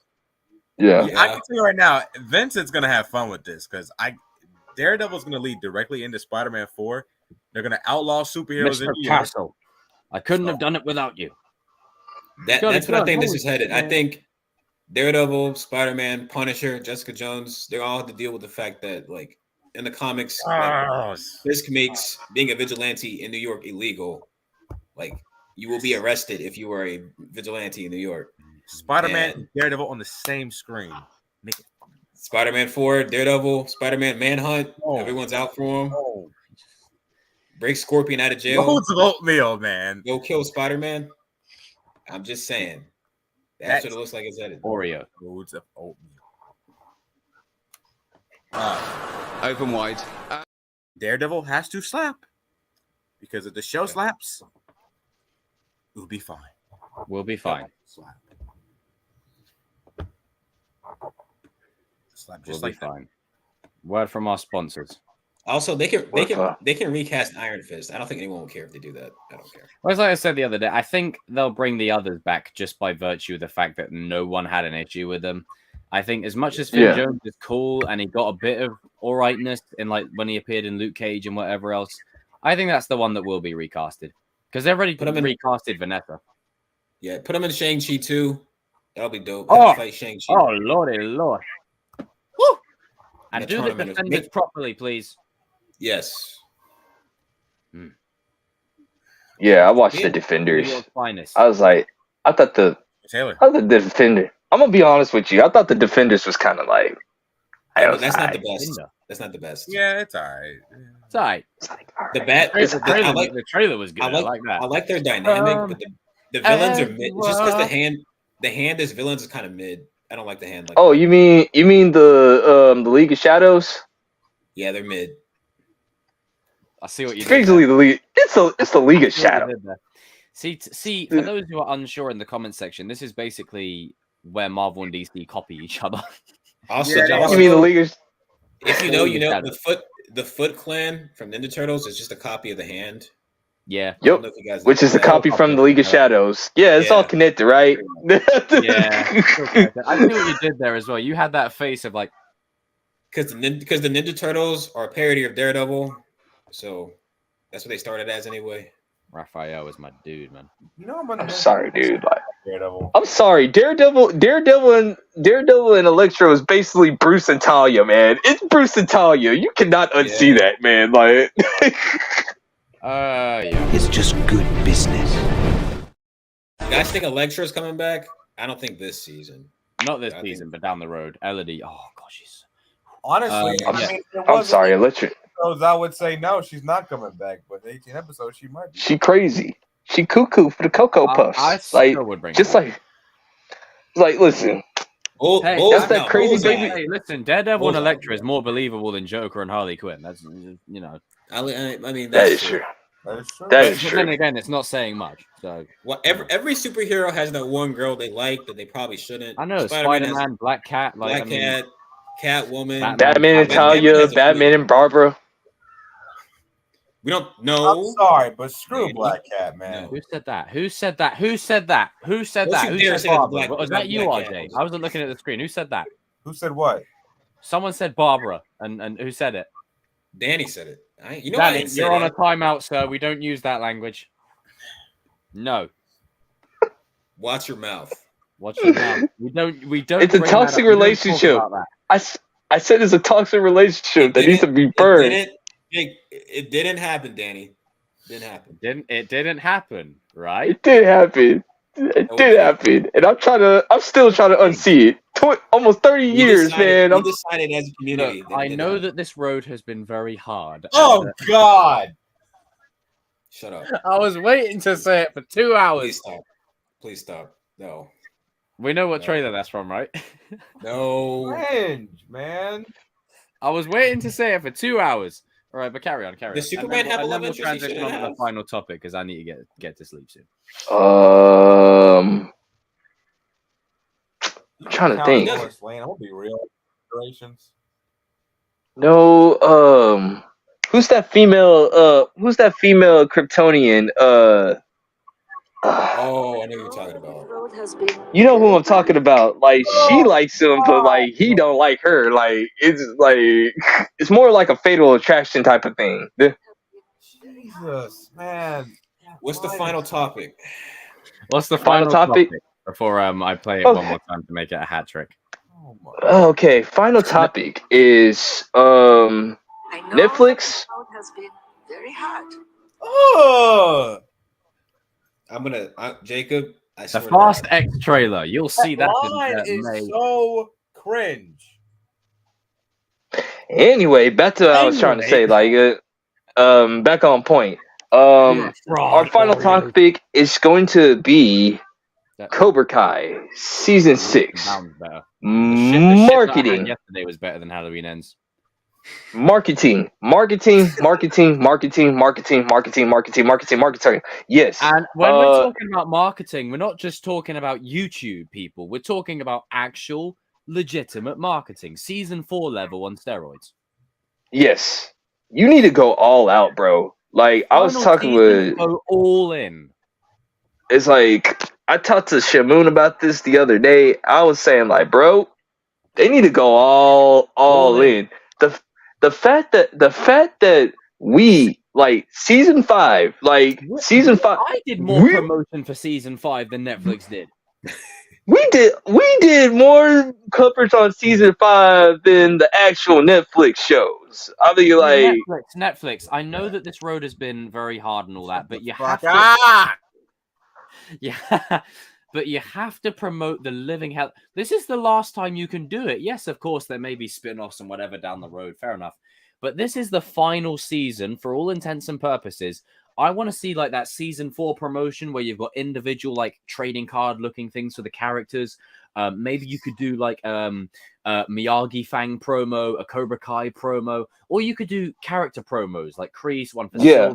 Stuff like that. Yeah. Or you could do retrospective trailers, like how the one that they released like recently to announce. You know what? Do it. Season. You know what? You know like what Marvel did for Endgame, where like every character had a trailer recounting their entire journey, like throughout the whole. Yeah. Just they need to do that for everybody. Every character. The journey of Johnny, the journey of Daniel, Miguel, Robbie. Like, do you guys remember the trailers they did for Days of Future Past, like for the characters? Yeah. Like, the individual characters. They were like, oh, Colossus, superhuman strength, tall. Yeah. Stuff like that. I don't know, like Hawk, tornado kick, signature move, speed, stamina. Like, you know, they make it like a full-on Mortal Kombat type thing. You know, they could do a lot. Yeah. Because so like and then you have like the market. You can play into the like they did with the All Valley. Play into the Saikai Taikai like that. Like have dude. Like they don't. My thing is this: if I'm them. Do not show the arena of the Saikai Taikai, man. No. Like you keep that thing on hush. Like, and I need that production design to be crazy. I don't want to look at some like little arena. This is the world tournament, man. We need to go all out. Huge world stage, dude. Baby. I want that like arena in Dragon Ball Z. Like you know what I'm talking about, the white arena. Like I'm talking about, you go all the way out, bro. Like a whole stadium. Let me set the final scene for you, like the final fight, right? Imagine the Robbie Eli fight, but this time it's Robbie versus Sensei Kim's best student in the final on the grand stage, and then they do the Dragon Ball Z thing, rip the gis off, and they're like, "Let's go." So I'm saying, like. And they got like blood from each other fight on the maybe a cut down his like eye or something. Yeah, like, you see the blood trickling down. Like I want them to go all in. Don't you go all punches, you know. It's like you go all out, bro. This has to feel climactic. Like I love the season 4 tournament. It just didn't feel climactic enough for what it was trying to be. No. It just didn't feel grand enough. Like the visuals didn't match the stakes. You know what I mean? Nope. It's the moment of truth. You know, I don't want any of that shit. I want the best around playing as well. I'm gonna say if the best around does not play, it has to stand by my original point. The minute Dimitri goes, try to be the best, it kicks in the minute Dimitri gets a win. The minute Dimitri gets a win. That's how you do the montage right there. Also, there needs to be more montage. We need training montages. We need some. You know what? Oh, I need to feel a sense of urgency for this one. Like, there needs to be a focus on we have to win this. We have to win. Because in season 4, it never felt like we had to win. Yeah, season 4 urge. You know? Yeah. It felt like season 4 we'll beat them on the map. We don't. Yeah, season 4 was no urgency at all, man. It just felt like. Hey, they put all the urgency to win. Yeah, it's like, and a lot of people, and don't get me wrong, season 4 is great. It's in its own way, but it's not my favorite season. It's not my favorite season because there was just a lot of things you were like looking at, like born and raised. It's like you're like, what? Like you could have done this. You could. It just like it felt like season 4 felt more fillerish to me. Like there's a lot more filler episodes. Did you guys feel like that? Split, it felt like there wasn't a focus on it, and I don't want that for this season. I want there what to be it a felt specific focus. This is exactly what it felt like. They had a beginning and an end, but they didn't know how to get there, so they were just like, we gotta fill it up with something. So let's just string some stuff together with Anthony. And you ready? We already what know it felt how like. we feel about that. Yeah, you know. We want to start here. We want to end at the tournament. But we need like meat, something to get us over the line. Yeah, let's just make stuff like this happen. Prom fight. Like, yeah, so it's kind of like something that was not needed at all. Urgency, and I really feel like, as much as we've all said that, oh yeah, like Robbie and Sam should win it. It's come on, Lawrence LaRusso. We've talked about it a million times. But that being said, not just Robbie and Sam, Miguel, Hawk, Dimitri, Tori, give them all reasons to win it. To win. Yeah. All reasons. I don't want it to just be like, oh yeah, okay, so Robbie wins. He has the don't make it. Don't make it obvious. Don't make it too generic.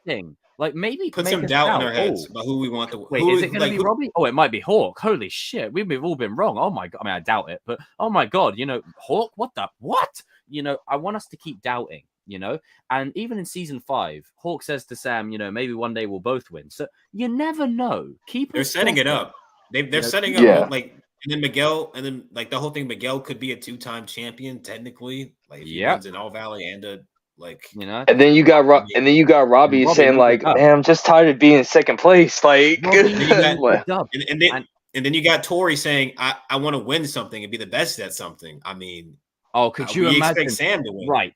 But let me set the scene for you. Just imagine Robbie's about to step up to the final fight. It's against Kreese and Kim's student. And Robbie says to Kreese, "You said I had to show it to the world. I'm going to show you." Oh, he did say one day you're going to show it to the world. He did say that. I'm just saying, this is another reason why you could, but Kreese is going to probably be saying like, give him that smile like, okay. Yeah, he'd be like, that's my boy. Like, I think Kreese is kind of in a good position because no matter what, he's going to be proud. He wins. Even if his student loses, Robbie. Yeah, Johnny and Robbie exceed without him. His grandson. And I if mean, he wins, he wins. Yeah. Either way, he's eating good. It's Sensei Kim though. Yeah. Sensei Kim is going to take it hard, but Kreese is going to be like, because I really want them, like, especially with like, the marketing and stuff. I really want them to go all in. Like, you could do a lot of retrospective journeys. Like, how like in the build up to Endgame, there was a lot of like interviews with the cast about their memories. The journey, what we can expect. I love those interviews, man. And what do they personally feel is the best thing? What are their best, 3 scenes in the whole show? And let's say you got Tanner there and he says, "Oh, when me and Miguel, had that conversation." The second one is, "Oh, when me and Johnny, hugged it out." And the third one, it's coming up, but I can't tell you. You'll just have to wait and tell see. You. Yes. Stuff like that. Or you could say, even for Gianni, it's like, oh, I get a scene in the upcoming season that is like the antithesis of my character. Like that, stuff like that. I'm glad you said that because I don't want the minor. Well, Dimitri's not a minor, but he's kind of like he's a minor. He's a secondary character. I don't want them to be forgotten. I don't want them to be forgotten. I don't want that Dragon Ball. His arc has already been fulfilled. Dragon Ball Z thing. Yeah. I don't want the Dragon Ball Z thing with Krillin and Tien and like those guys just don't matter. After like what if you get after like the Cell Saga, they just don't matter anymore. After the way you saga, can they just don't matter evenly distribute it between the 3 male leads, right? The way I would play it, Hawk eliminates pretty much. You want to be able to get this movie like right here, like look at this bad boy right here. Yes, please. Everyone, you want this. The way I would play it with the 3 leads, right? You have Robbie fight arguably the future of Sensei Kim's dojo, whoever that student is. You have Miguel fight the baddest mofo in that dojo. Like I'm talking the bad boy, right? The rough one. And then you have Hawk take out the most. That's how you balance it. You have Hawk take out 6 of them, Miguel take out the 2 strongest, and Robbie takes out the his version in that dojo.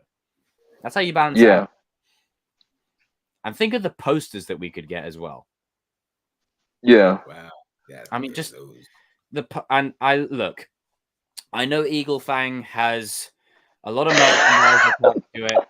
Can we just call it Miyagi-Do? Can we please go back to the origins of Karate Kid? Miyagi-Do versus Cobra Kai. That's what I think they're going to go with the new dojo. I think they're going to go with the new dojo in Gi, honestly. Like hybrid of the both. Yeah.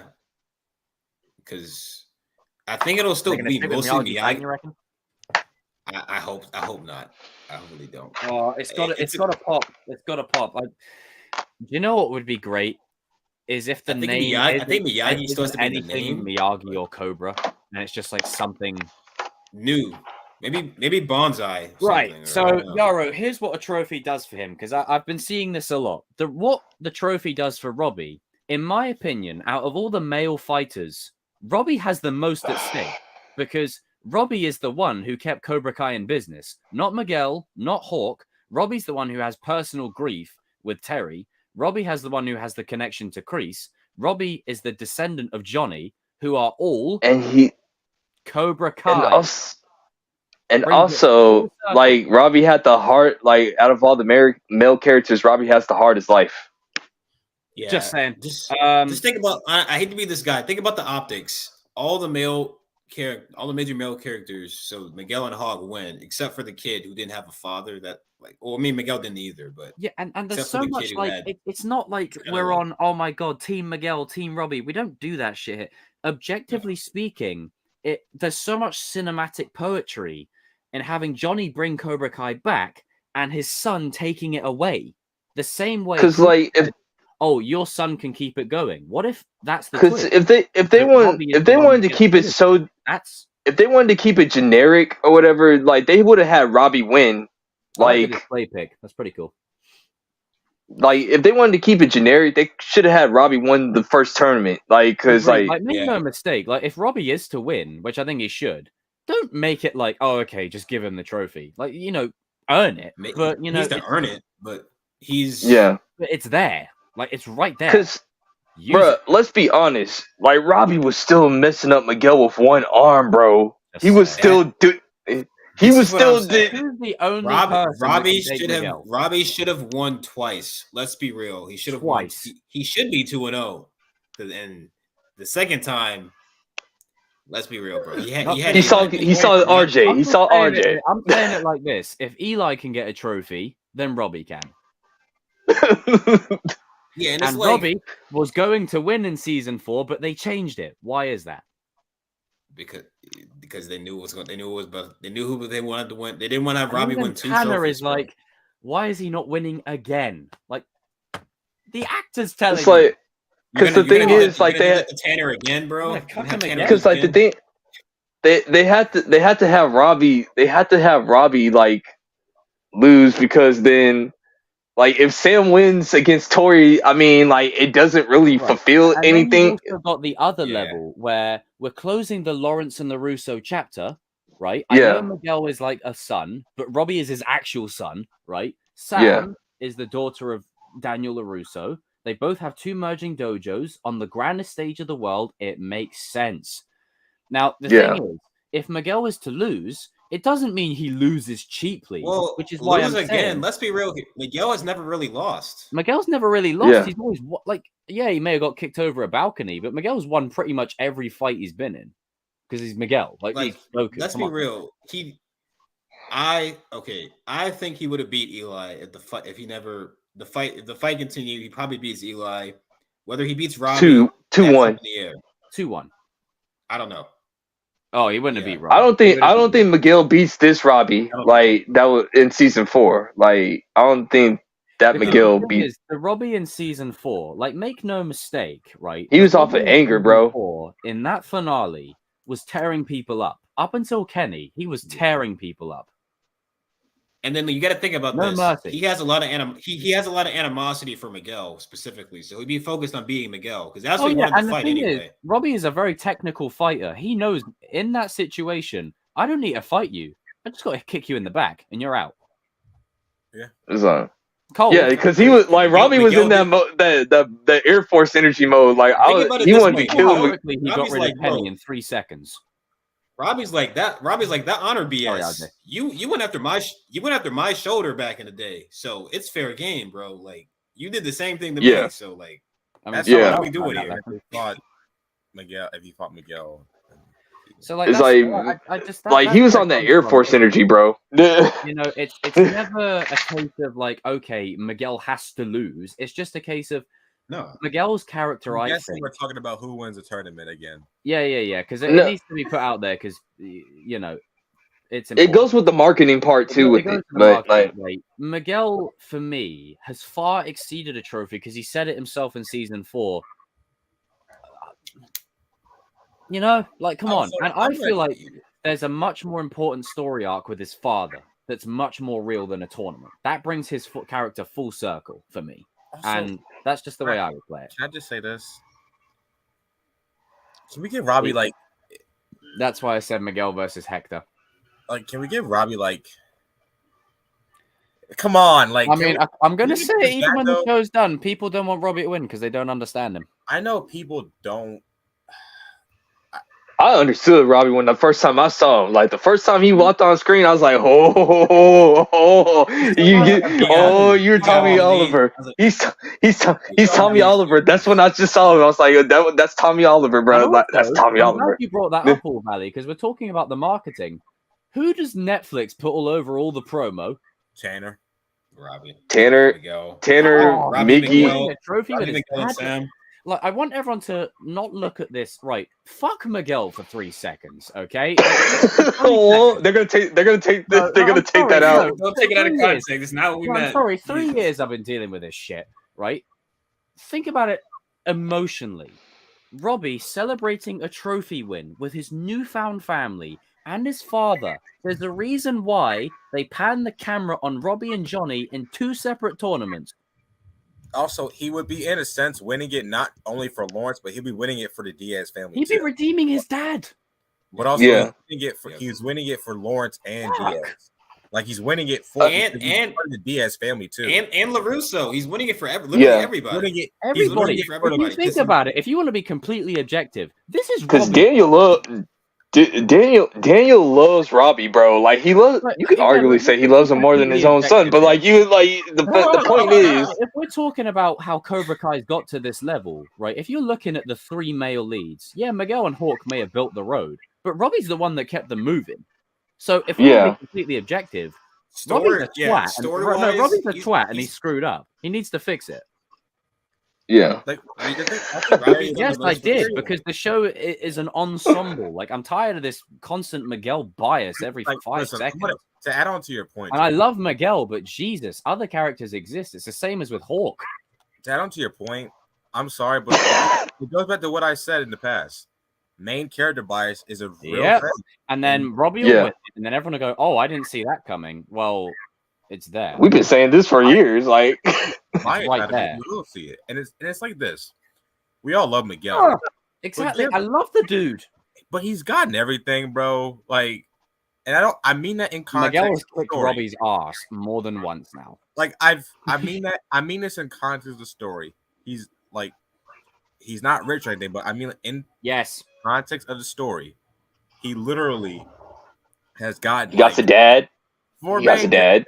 He's got his girlfriend. He's got come on, like his mom is for him, and this is why you give him the father-son dynamic. Robbie and Johnny, that fight on steroids with Miguel and Hector in a real fight. A real fight. Like, come on, give Robbie. Like, listen. It also they put that there on purpose to give Miguel a little bit better about his season 4 arc. They didn't go all in with Robbie in that season. They didn't go all in. They could have gone in more. Because we were talking about because me, Jacob, and you, Danny, we are the biggest ones when it came to like Robbie in season 4. We were like, no, go all in, go all in. You gotta go all in. They flirted with it, and they were like, we won't. I'm like, oh my god, come on. It's like you're. No, I can't say that on stream, but. No, I can't say that on stream. Nope. Absolutely not. Like, make no mistake. This is why I said, Jesus Christ, it gets exhausting. Oh, we're going back down this hole again. Go to end. Please end the show. Right. So, here's how you balance it. You have Hawk take out the most fighters in the other dojo. Okay, you have him take out like 5 or 6. No joke.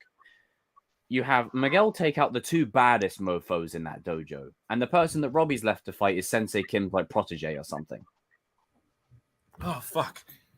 Like, would you be all right with that? Like Miguel takes out the two baddest mofo's in that dojo. Miguel. Yes. I'll be good with it. And then Hawk takes out 5 or 6 people. Because the thing is, this All Valley Sekai Taikai. I want fans to heed my words. You're not all going to be pleased, right? I'm probably not going to be pleased. None of us are. It could go either way. Hawk could. I mean, I doubt it. Hawk could win the trophy again. Who knows? But and there's twists and turns, and that's a very big twist and a random turn. But you never know. But I feel like there's so much emotional payoff in having Sam and Robbie win it. Both of them. I'm just gonna be real truthful here. 2 people are strong as 20. Daniel even set it up. If Robbie doesn't win a tournament, I'm gonna be disappointed in the whole season, in the season as a whole. And it feels like the whole show is for nothing. I don't like to go down that route when it comes to shows. If I don't, for Robbie at least, anyway. But it just feels like a big disappointment if Robbie doesn't win. Yeah, it's not like what just was a the case point of. Of the story? What was it's not like now. Don't get me wrong. There are fanboys out there. It's not just give Robbie a trophy because he's good looking and he's played by Tanner. It's like no, you give him the trophy by earning it and because he earned it. Story. You have it be where Robbie's like, okay, I still have a lot to make up for. And someone left a great comment weeks back. Season 1 and 2, anti-hero arc. Season 3 and 4, villain arc. Season 5 and 6, hero arc. Yeah, pretty much. Come on. Story. So if Miguel wins season 6, that's not what I mean. I'm talking for Robbie. That's not what I mean. The thing is, right, there's so many other ways. It's pretty much this story right here. Circle, right? What if, right, and I want people to also understand this, what if the only reason that Robbie has a chance at winning is because of Miguel? Like, Miguel makes the sacrifice play. This is what fans are not understanding. You've got Hawk, Miguel, and Robbie on the same page now. You need there to be some evil people in that dojo. Bruh, I'll put it this way. It's not just like when Vegeta, like none of that. It's basically when Vegeta like made the sacrifice play for the team for the tournament of power. Like we know Vegeta is that dude, but he already knew. Okay, if I can weaken Jiren enough to, if I can weaken Jiren enough to where Goku and Frieza could take him out, we win this thing. Like he's gonna make the sacrifice. Vegeta gets served a cold one a lot of the time, and it's really irritating. Hate it. But if you watch the end credit scene of the new movie, the end credit scene, unlike modern Marvel, post credit scene is actually good.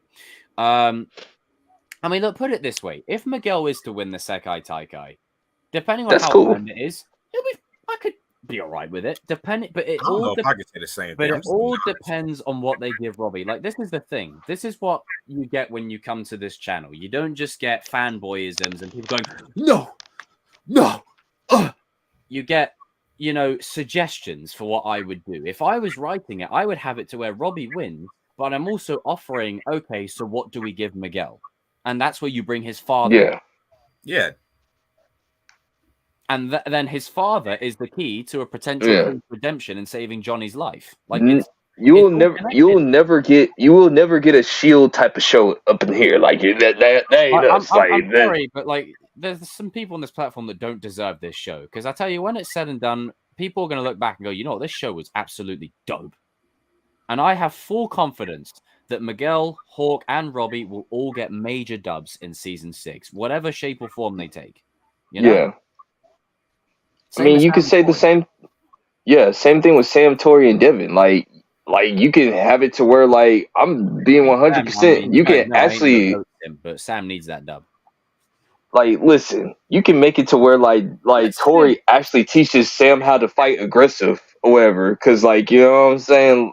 Like, she already knows from Johnny, but like Sam really needs it too. That's the other thing. Yeah, she really needs it. Like it's the whole show, right, has been about her breaking free of her dad's shadow and proving herself. Like the LaRusso 2.0 thing, the amount of pressure. She doesn't like it. Yeah.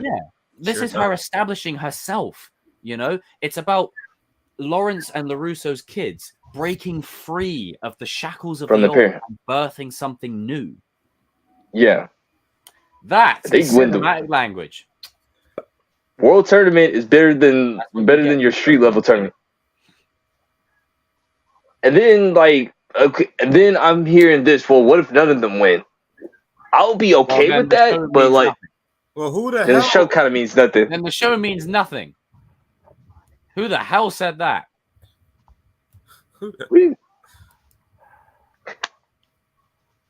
If none of them Jacob, win, you know. oh my God, Jesus, you are smoking something bad. You will not be writing stories. Good grief.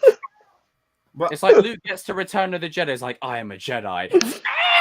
Like, my thing is with the Robbie thing and the Miguel. Like, I don't mean you personally, Danny. I mean wherever that came from. Well, you already know. Like, let's just say other creators. I know. Not gonna say.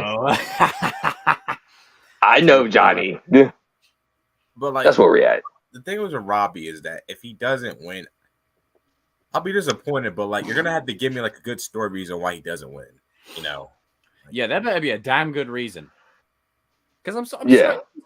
Give the boy his flowers. Come on. And give Sam them too. Come on. Like, it's time. And you guys know, when I'm saying that Sam should win the trophy, right, ahead of these two, then come on. When I'm saying it, oh, yeah, go. Like, yeah, like, all right. Yeah. I don't believe it. Kenny will whoop his ass. I don't believe it. Tori would whip her ass. And to those that are saying that it should be Robbie and Miguel in the final, how anticlimactic. How anticlimactic. Because we both want them both to win. So either way, we win. Not fight a Cobra Kai student? Like, that's show is not how you write stories, but the real question is Mitch coming back. No. Mitch is for the streets. Yeah. Anyway, back to the story at hand that we were talking about. Like, yeah, I don't feel like talking about that fat bastard. Yeah. I just want a good story. Character. Well, that's what we're trying to do, Yarrow. It's that's what we're discussing about. That's what we're thinking about. But yeah. The thing is, though, Yarrow, Miguel has won a trophy already. Robbie hasn't. Yeah. And if Hawk can get one, then just saying. Like, if you could get the fact that honestly, the fact that Hawk won before Robbie is just mind-boggling it myself. See, like, I put it this way: I wouldn't mind if Hawk would have won the main trophy. You know, I think you Hawk fangirls are like on some other stuff. Again, but it's like I said, this is the key bit of information everyone's missing.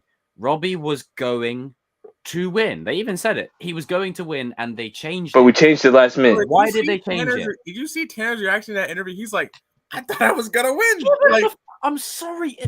You can't tell me that it doesn't make an emotional.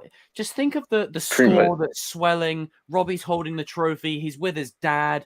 I'm not trying to brag or anything, but we got that show. We basically got season 4 like 99.9% right. Yeah, basically, pretty much. And I mean, come on. So it's just one of them kind of things where we'll talk more about that the next week. But primarily, let's get back to the next week. To the marketing part. Yeah, well, how about next never? But we'll talk about the marketing for like the final 10 minutes before I crash and burn. Nearly 4 a.m. But with the marketing, I think we're all in agreement. You know, it's time. Let's go, baby. Cringe. Didn't like that, baby. You know, that's nothing compares to. We won't. Jesus. God. Dude, it just looked like a bad Saved by the. Wherever you're Robbie, Miguel, Hawk, the one thing we can all agree on is Mitch is for the streets. No. When we were watching that scene when Robbie said we won't, we were all just like. Oh, yeah, we were all watching it. He went, we won't. And we were just like.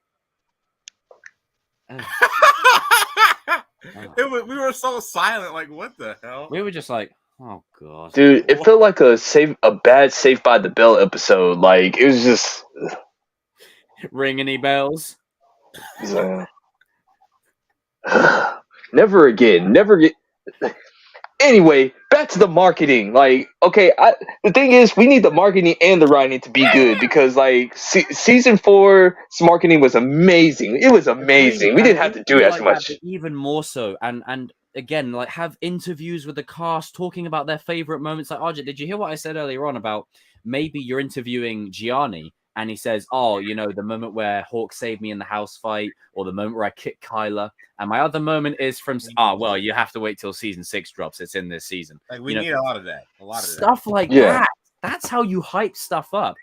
You could even do revisiting seasons, like what's, you know, maybe something from season 1 that could reference to season 6, and maybe they could say the wheel technique maybe, you know, could be used again, maybe, or something. Have them like watch scenes from like the past seasons and like talk about it. Yeah. It's just like, oh my god, you know, hey Miguel, these scenes with your dad, like Jacob would ask Sholo, hey Sholo, these scenes with Hector are pretty cool. Is there anything else that's going to happen?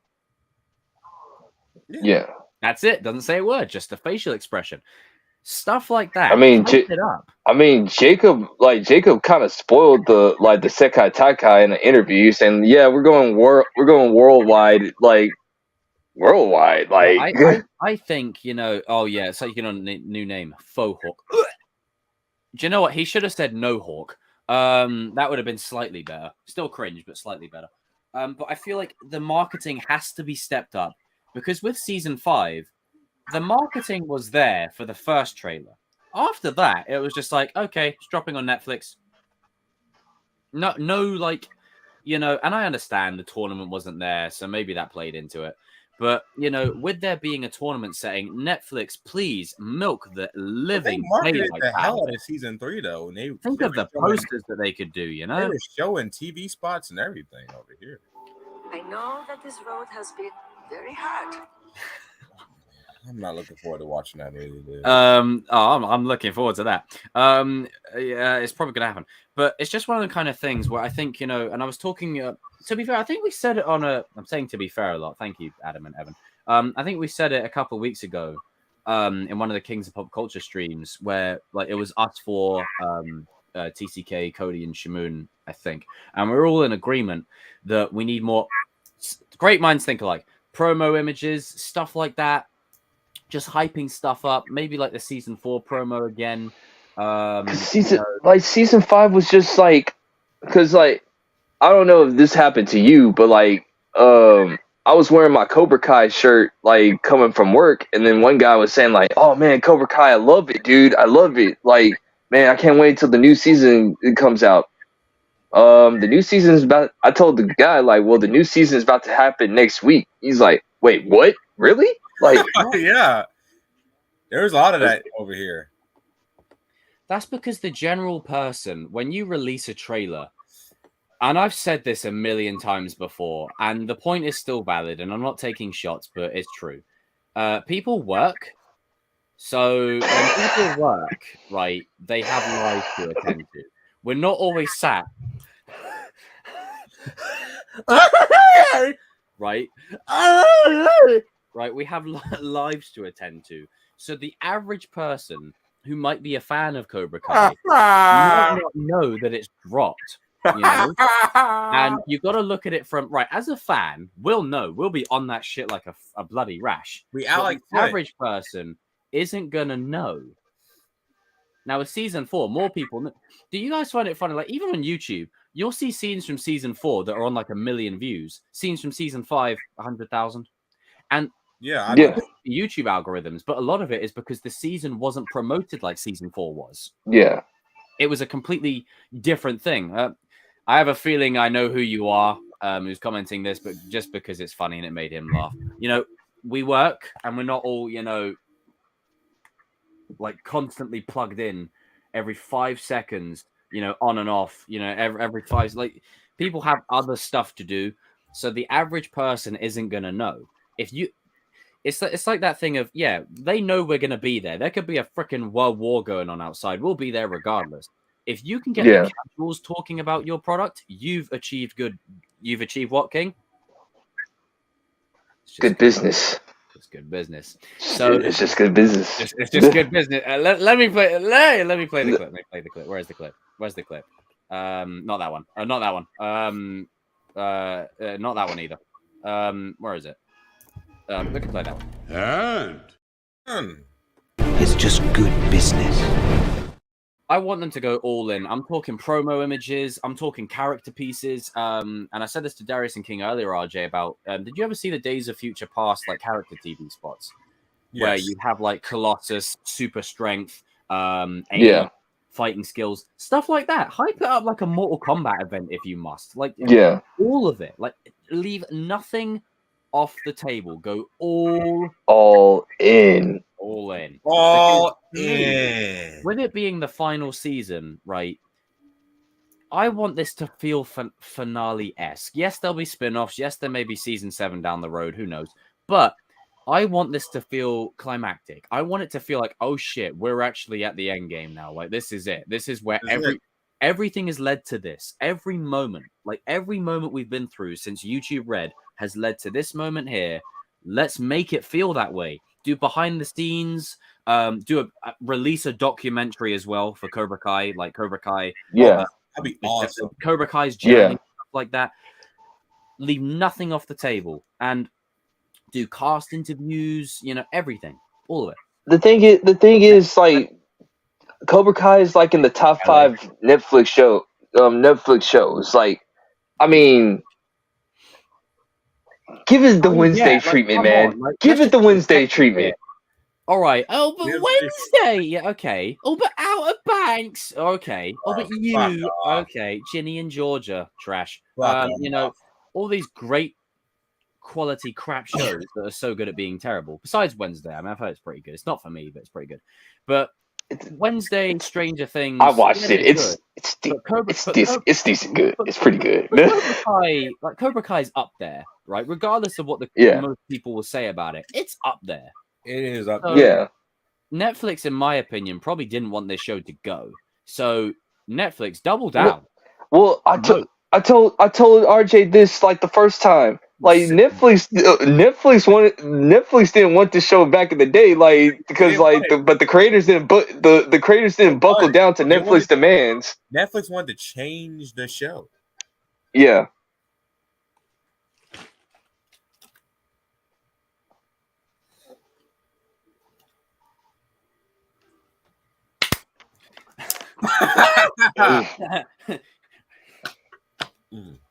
No, Netflix wanted to. No, Netflix really wanted to change the show, and I think they're still salty about that. Like they still have that grudge. Like, man, like you didn't. Yeah. Because Netflix markets to teenagers. They have a very niche. And if you're marketing to teenagers, I don't mean to be that guy, but you got some good-looking cast members. Yeah. Like, come on. Like Tanner's photogenic. Sholo's a good-looking dude. Like. Jacob has his fans. I mean, I do too. Jacob has his fans. There's you got the eye candy with Mary and Peyton. So come on, like you got all the moms are bad. John B, fantastic. Man, get this freaking Outer Banks shit out of here. Who the hell mentioned that? Oh yeah, I did. But that's what I'm saying. It's like they wanted. I can't say it. Inner way. I told Shamoon this, I told RJ this, I told everybody this. Like, listen, let's be honest. Cobra Kai is catered to more like people that are like in their early 40s, like late 30s, man. Like, you know what I'm saying? It's for that age group. If you meet most fans, and I'm sure you agree with this, Danny, like if you meet most fans in the US, and we went to the Comic-Con, most of the fans are 40, like their parents, it's like 40-year-old, 50-year-old parents and with their kids that are Cobra Kai fans. That's mostly Cobra Kai fans.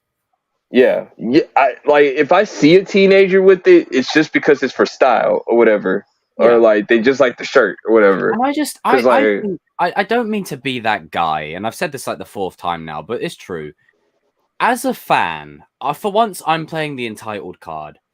I think as fans, we are owed this. Like, I'm not talking from a content creation standpoint, but I'm talking from just immersing ourselves in it, celebrating it. The fact that this has brought all of us together. Hell, the conversations I've had with you guys, the conversations that I've had with Shamoon, the conversations I've had with whoever about this show, to where it's like, okay, a show like this is an anomaly. You do not get this often. Yeah. You really don't. Yeah. And I guarantee you, when this show is done, Word of mouth will spread, and over time there'll be demand for Netflix to go, hey, season 7. You know, it'll probably happen. But you know, and they passed the torch on well, which is great, another better thing. But also, I just feel like the show deserves it. Like, it really does. Like, I can talk more about the show than I can talk more about Marvel and DC at the moment, and that's saying something. Yeah. And Star Wars, even that's saying even more. Yep. Because like the thing is, that's saying a lot. And it goes back to what I keep on saying. Why does it? Why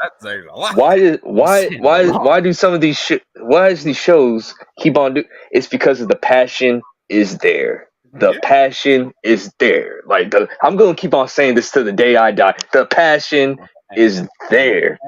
And if you don't have no passion in your project, it's most likely gonna suck.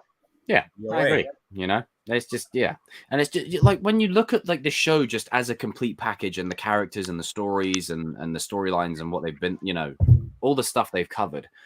There's not one character in here that you can't relate to or identify with, even if it's just a little bit. Or you may not identify with a whole character, but you may identify with 3 characters. You may be like, okay, I was Dimitri in school, I had a Hawk phase, and I have Robbie's background. Or, you know, I have Miguel's good-natured heart. You know, you have a bit of each. Yeah. You know? And I think a show like that is important because it's inspired a whole new generation of kids to I got Robbie's attitude, bro. Like I don't care, bro. Like I'm pulling up. Like I don't care. Like it's like I don't care if that's John Kreese over there. Let's just it's right now. Let's go. Like all of us. I don't know. I feel like the show deserves better than it's gotten. Like we're just gonna say it. Yeah, I know it's like loved over there, but and I don't mean to toot my own horn here, but if it wasn't for me and in particular Shamoon, like over here we've really encouraged people to watch it and spread word of mouth over here in the like UK to get on this show, you know, and no doubt you guys have too, like wherever you go or whatnot.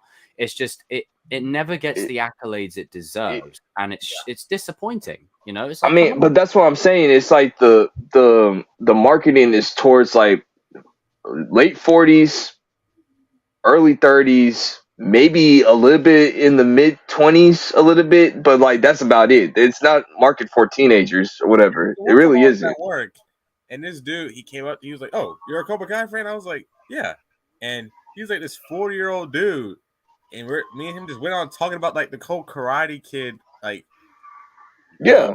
it's important, man. I'll defend it to the day I die. I'm sorry. When season 6 drops, I'll be doing a giveaway of these. Cause like the thing was this, like I did an MCU. I did an MCU there.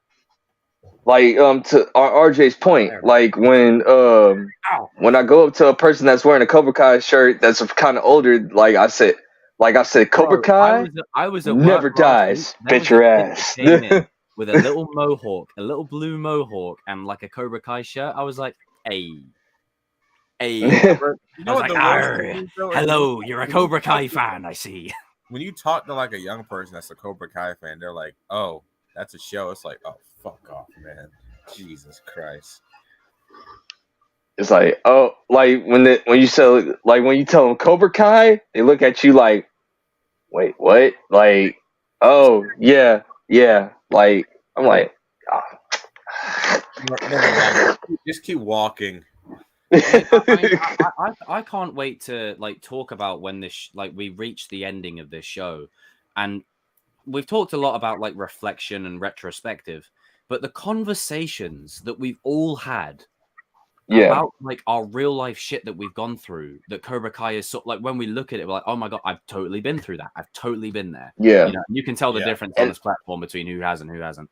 But you know, you can look at it and go, you know what?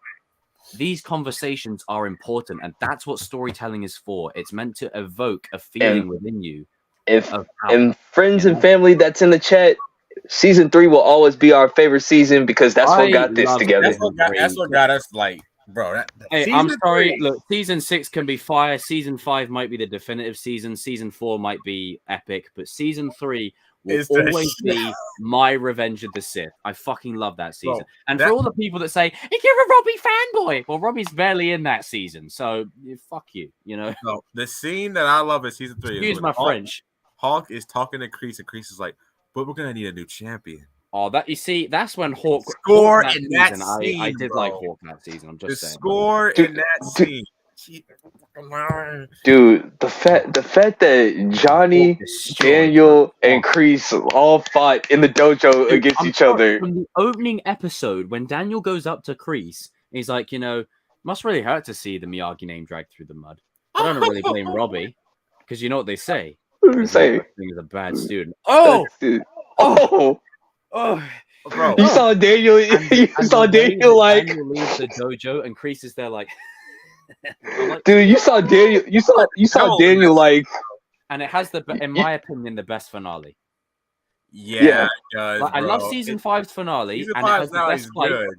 Like season 5 has the best fight. But that ending to season 5 does not hit like season 3. That ending, everything comes to a head. The house fight, the fucking dojo, bro. Like the fact that it's like. Sorry, do we even need to address? Like, you get an epic house fight, you get a Hawk redemption, you get Tori embracing this Cobra Kai route that she's going on, you get Sam whooping ass and honoring Miyagi.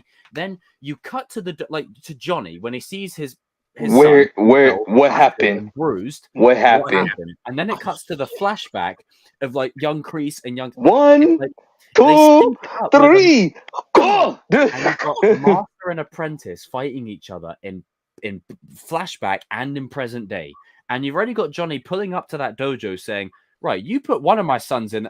Oh, now you got my actual son in a gi. Oh, no, hell no, you got to go now. Like, that's it. You're done. This is the best Robbie moment in season 3 is when he fights Sean, and that smile, the blood.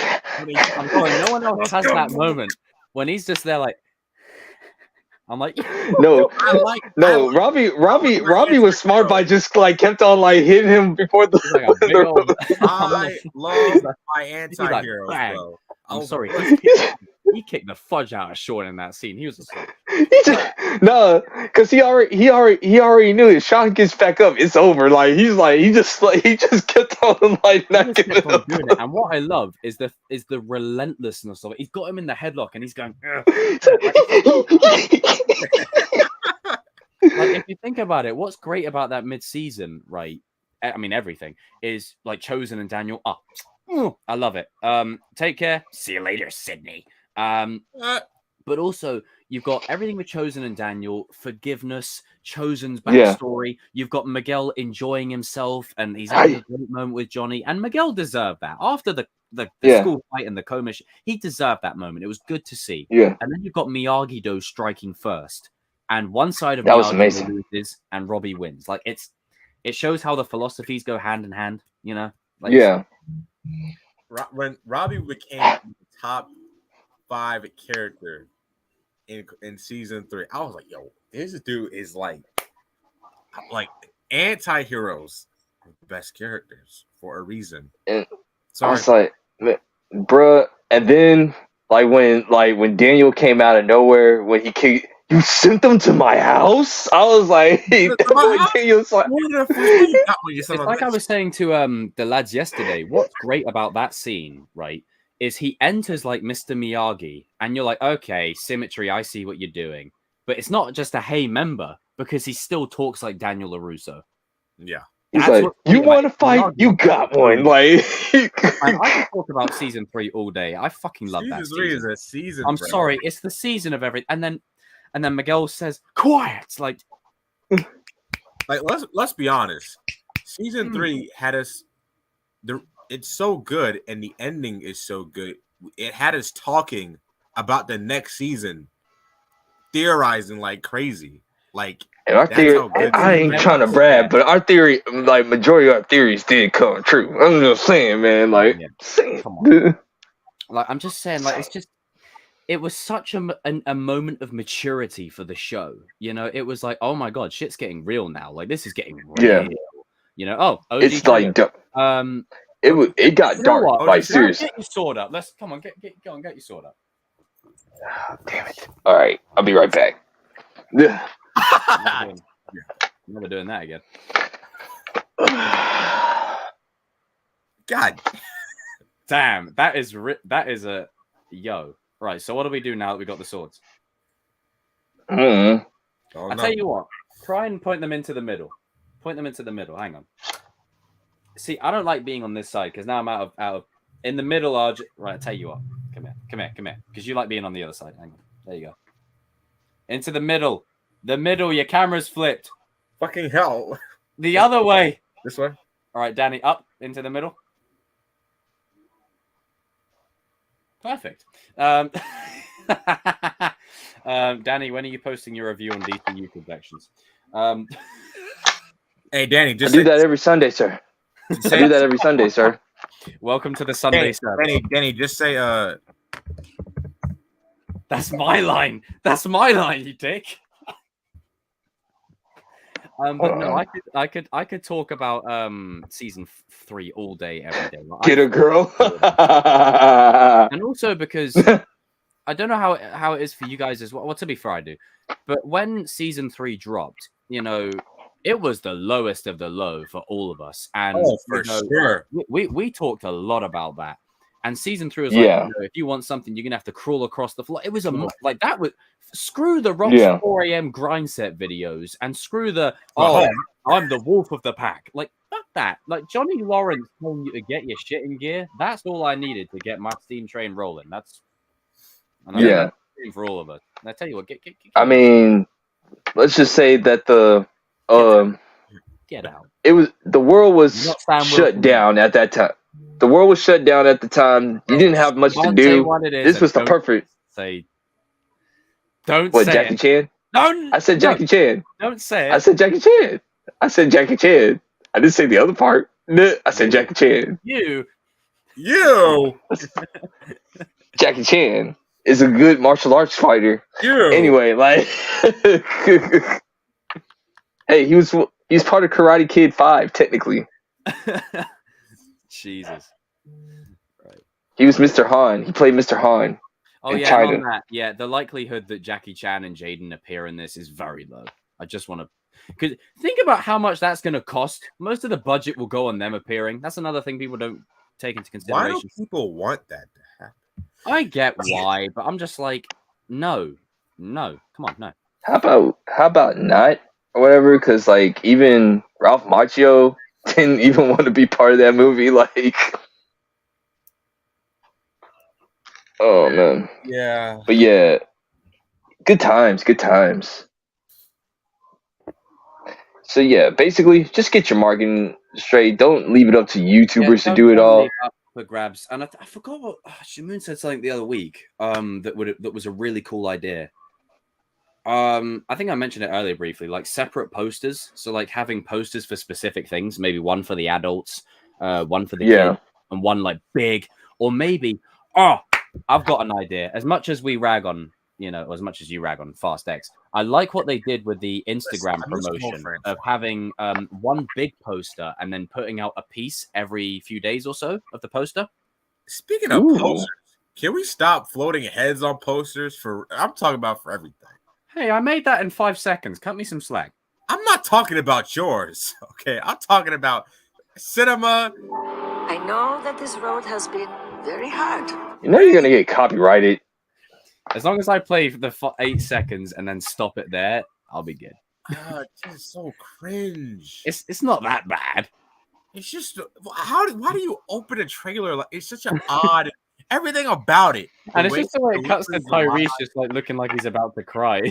Just the way it starts out, like it's just an odd way to start a trailer. Like, I know that this road has been very hot. It's like, first off, who are you? And where did you come from? It's like, okay. Who are you and where did you come from? But yeah, no, completely agree. Marketing, get that on Steam rolling. And you know what, right? I know I joke about the show like ending and whatnot and people's revenue being hit and jokes and all that kind of stuff, but it's merely just in banter. Like, I'm gonna miss this show. And the show will always be there. But I'm going to miss talking about it in the sense of there's a new season to look forward to, if you know what I mean. And how where will the characters go from here? We'll miss the show. You know? The fan in us is going to miss it. Are going to miss it. Like, now, film fan in us is like, agree. Ended. Thank God it's done. Do it while it's hot. Because then if you want to carry it on down the line, you can. That's another thing. If you end it on a banger, you can do another one down the line, another season down the line. Just saying. Could be 5 years from now, could be 10 years from now with Anthony and Kenny. But, you know. Oh, I don't believe it. Kenny would whoop his ass. See, I said it just to get that said.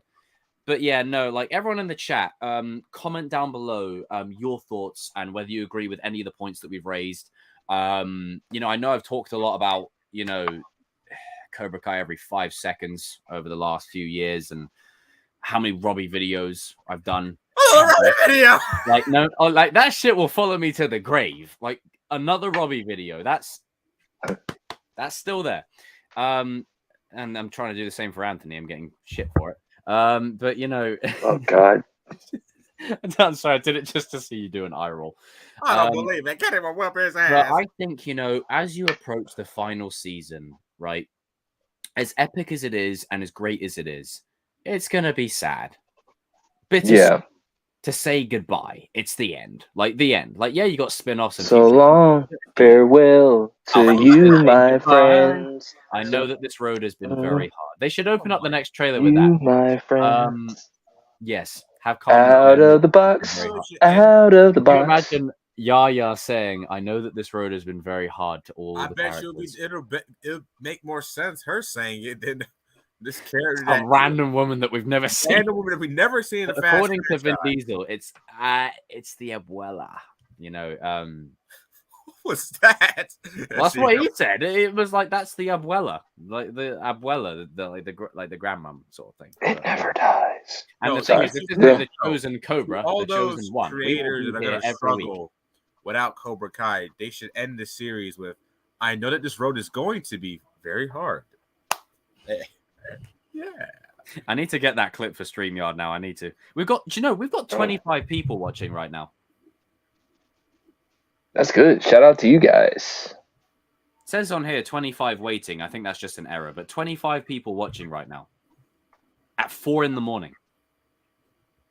Jesus. Smash that like button. We're only on 19 likes. Come on. Come on. Algorithm. Come on. If other people can do it, I can do it. Come on. Algorithm. Let's go. But yeah, I'm looking forward to it. It's going to be a great season, no doubt. And I'm looking forward to getting that ending, you know, just really giving us.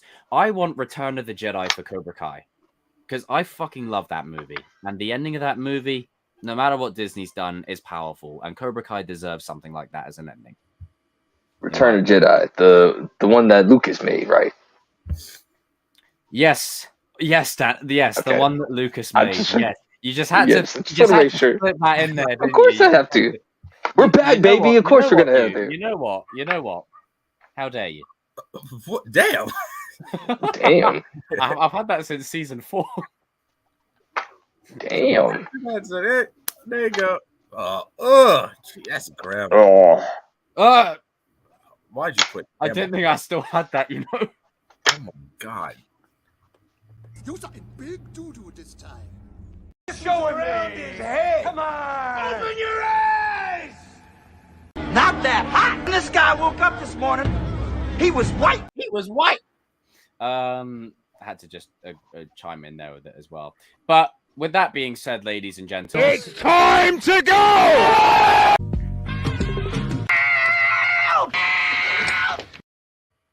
So thank you all for tuning in. Thank you to MMA King Kreese Jr. for assembling that badass list. As always, thank you.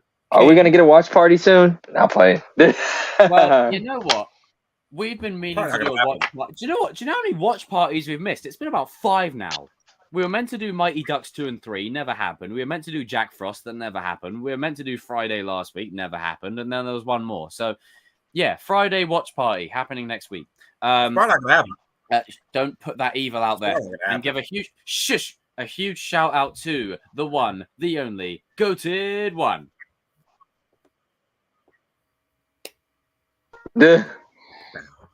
That's just messed up. I agree. Ugh, I'll never forget when that was made. But shout out to Darius and TCK as well. Thank you for popping in, legends. Brilliant stuff. And that was not a setup because I was Philadelphia, born and raised. No. I'm never doing that ever again. I did it earlier on because Danny's like, man, I'm about to beat your ass. You know what? It's like, remember when I was wearing that mask and then Danny, you said, wow, you sir, acting like a suburban. Okay. Suburban. Suburban right there? Whoa, look at that. Jesus Christ. It's like the 3 shades of... All right, anyway, thank you all for tuning in. We will see you all in another stream soon. And yeah, be excellent to each other. Why does this always happen? I've literally clicked end broadcast and it's still going on. Hey, it's the post-credit scene, right? I am the captain of this ship. What ship? This guy hit me with a van. Shut up. I'm not done talking. I'm not done talking. Shut your mouth. I'm not done talking. Shut your mouth. If you're so worried about this son of a bitch, why don't we go down there and kick his ass right now? Jeez. Jesus Christ. Oh, you come for the king? Yeah! And now it's time to drop the mic. More coffee. Thank you for watching. See you all in the next one. Hopefully a watch party. Probably won't happen. Maybe. We haven't done a watch party in ages. God damn. Peace out.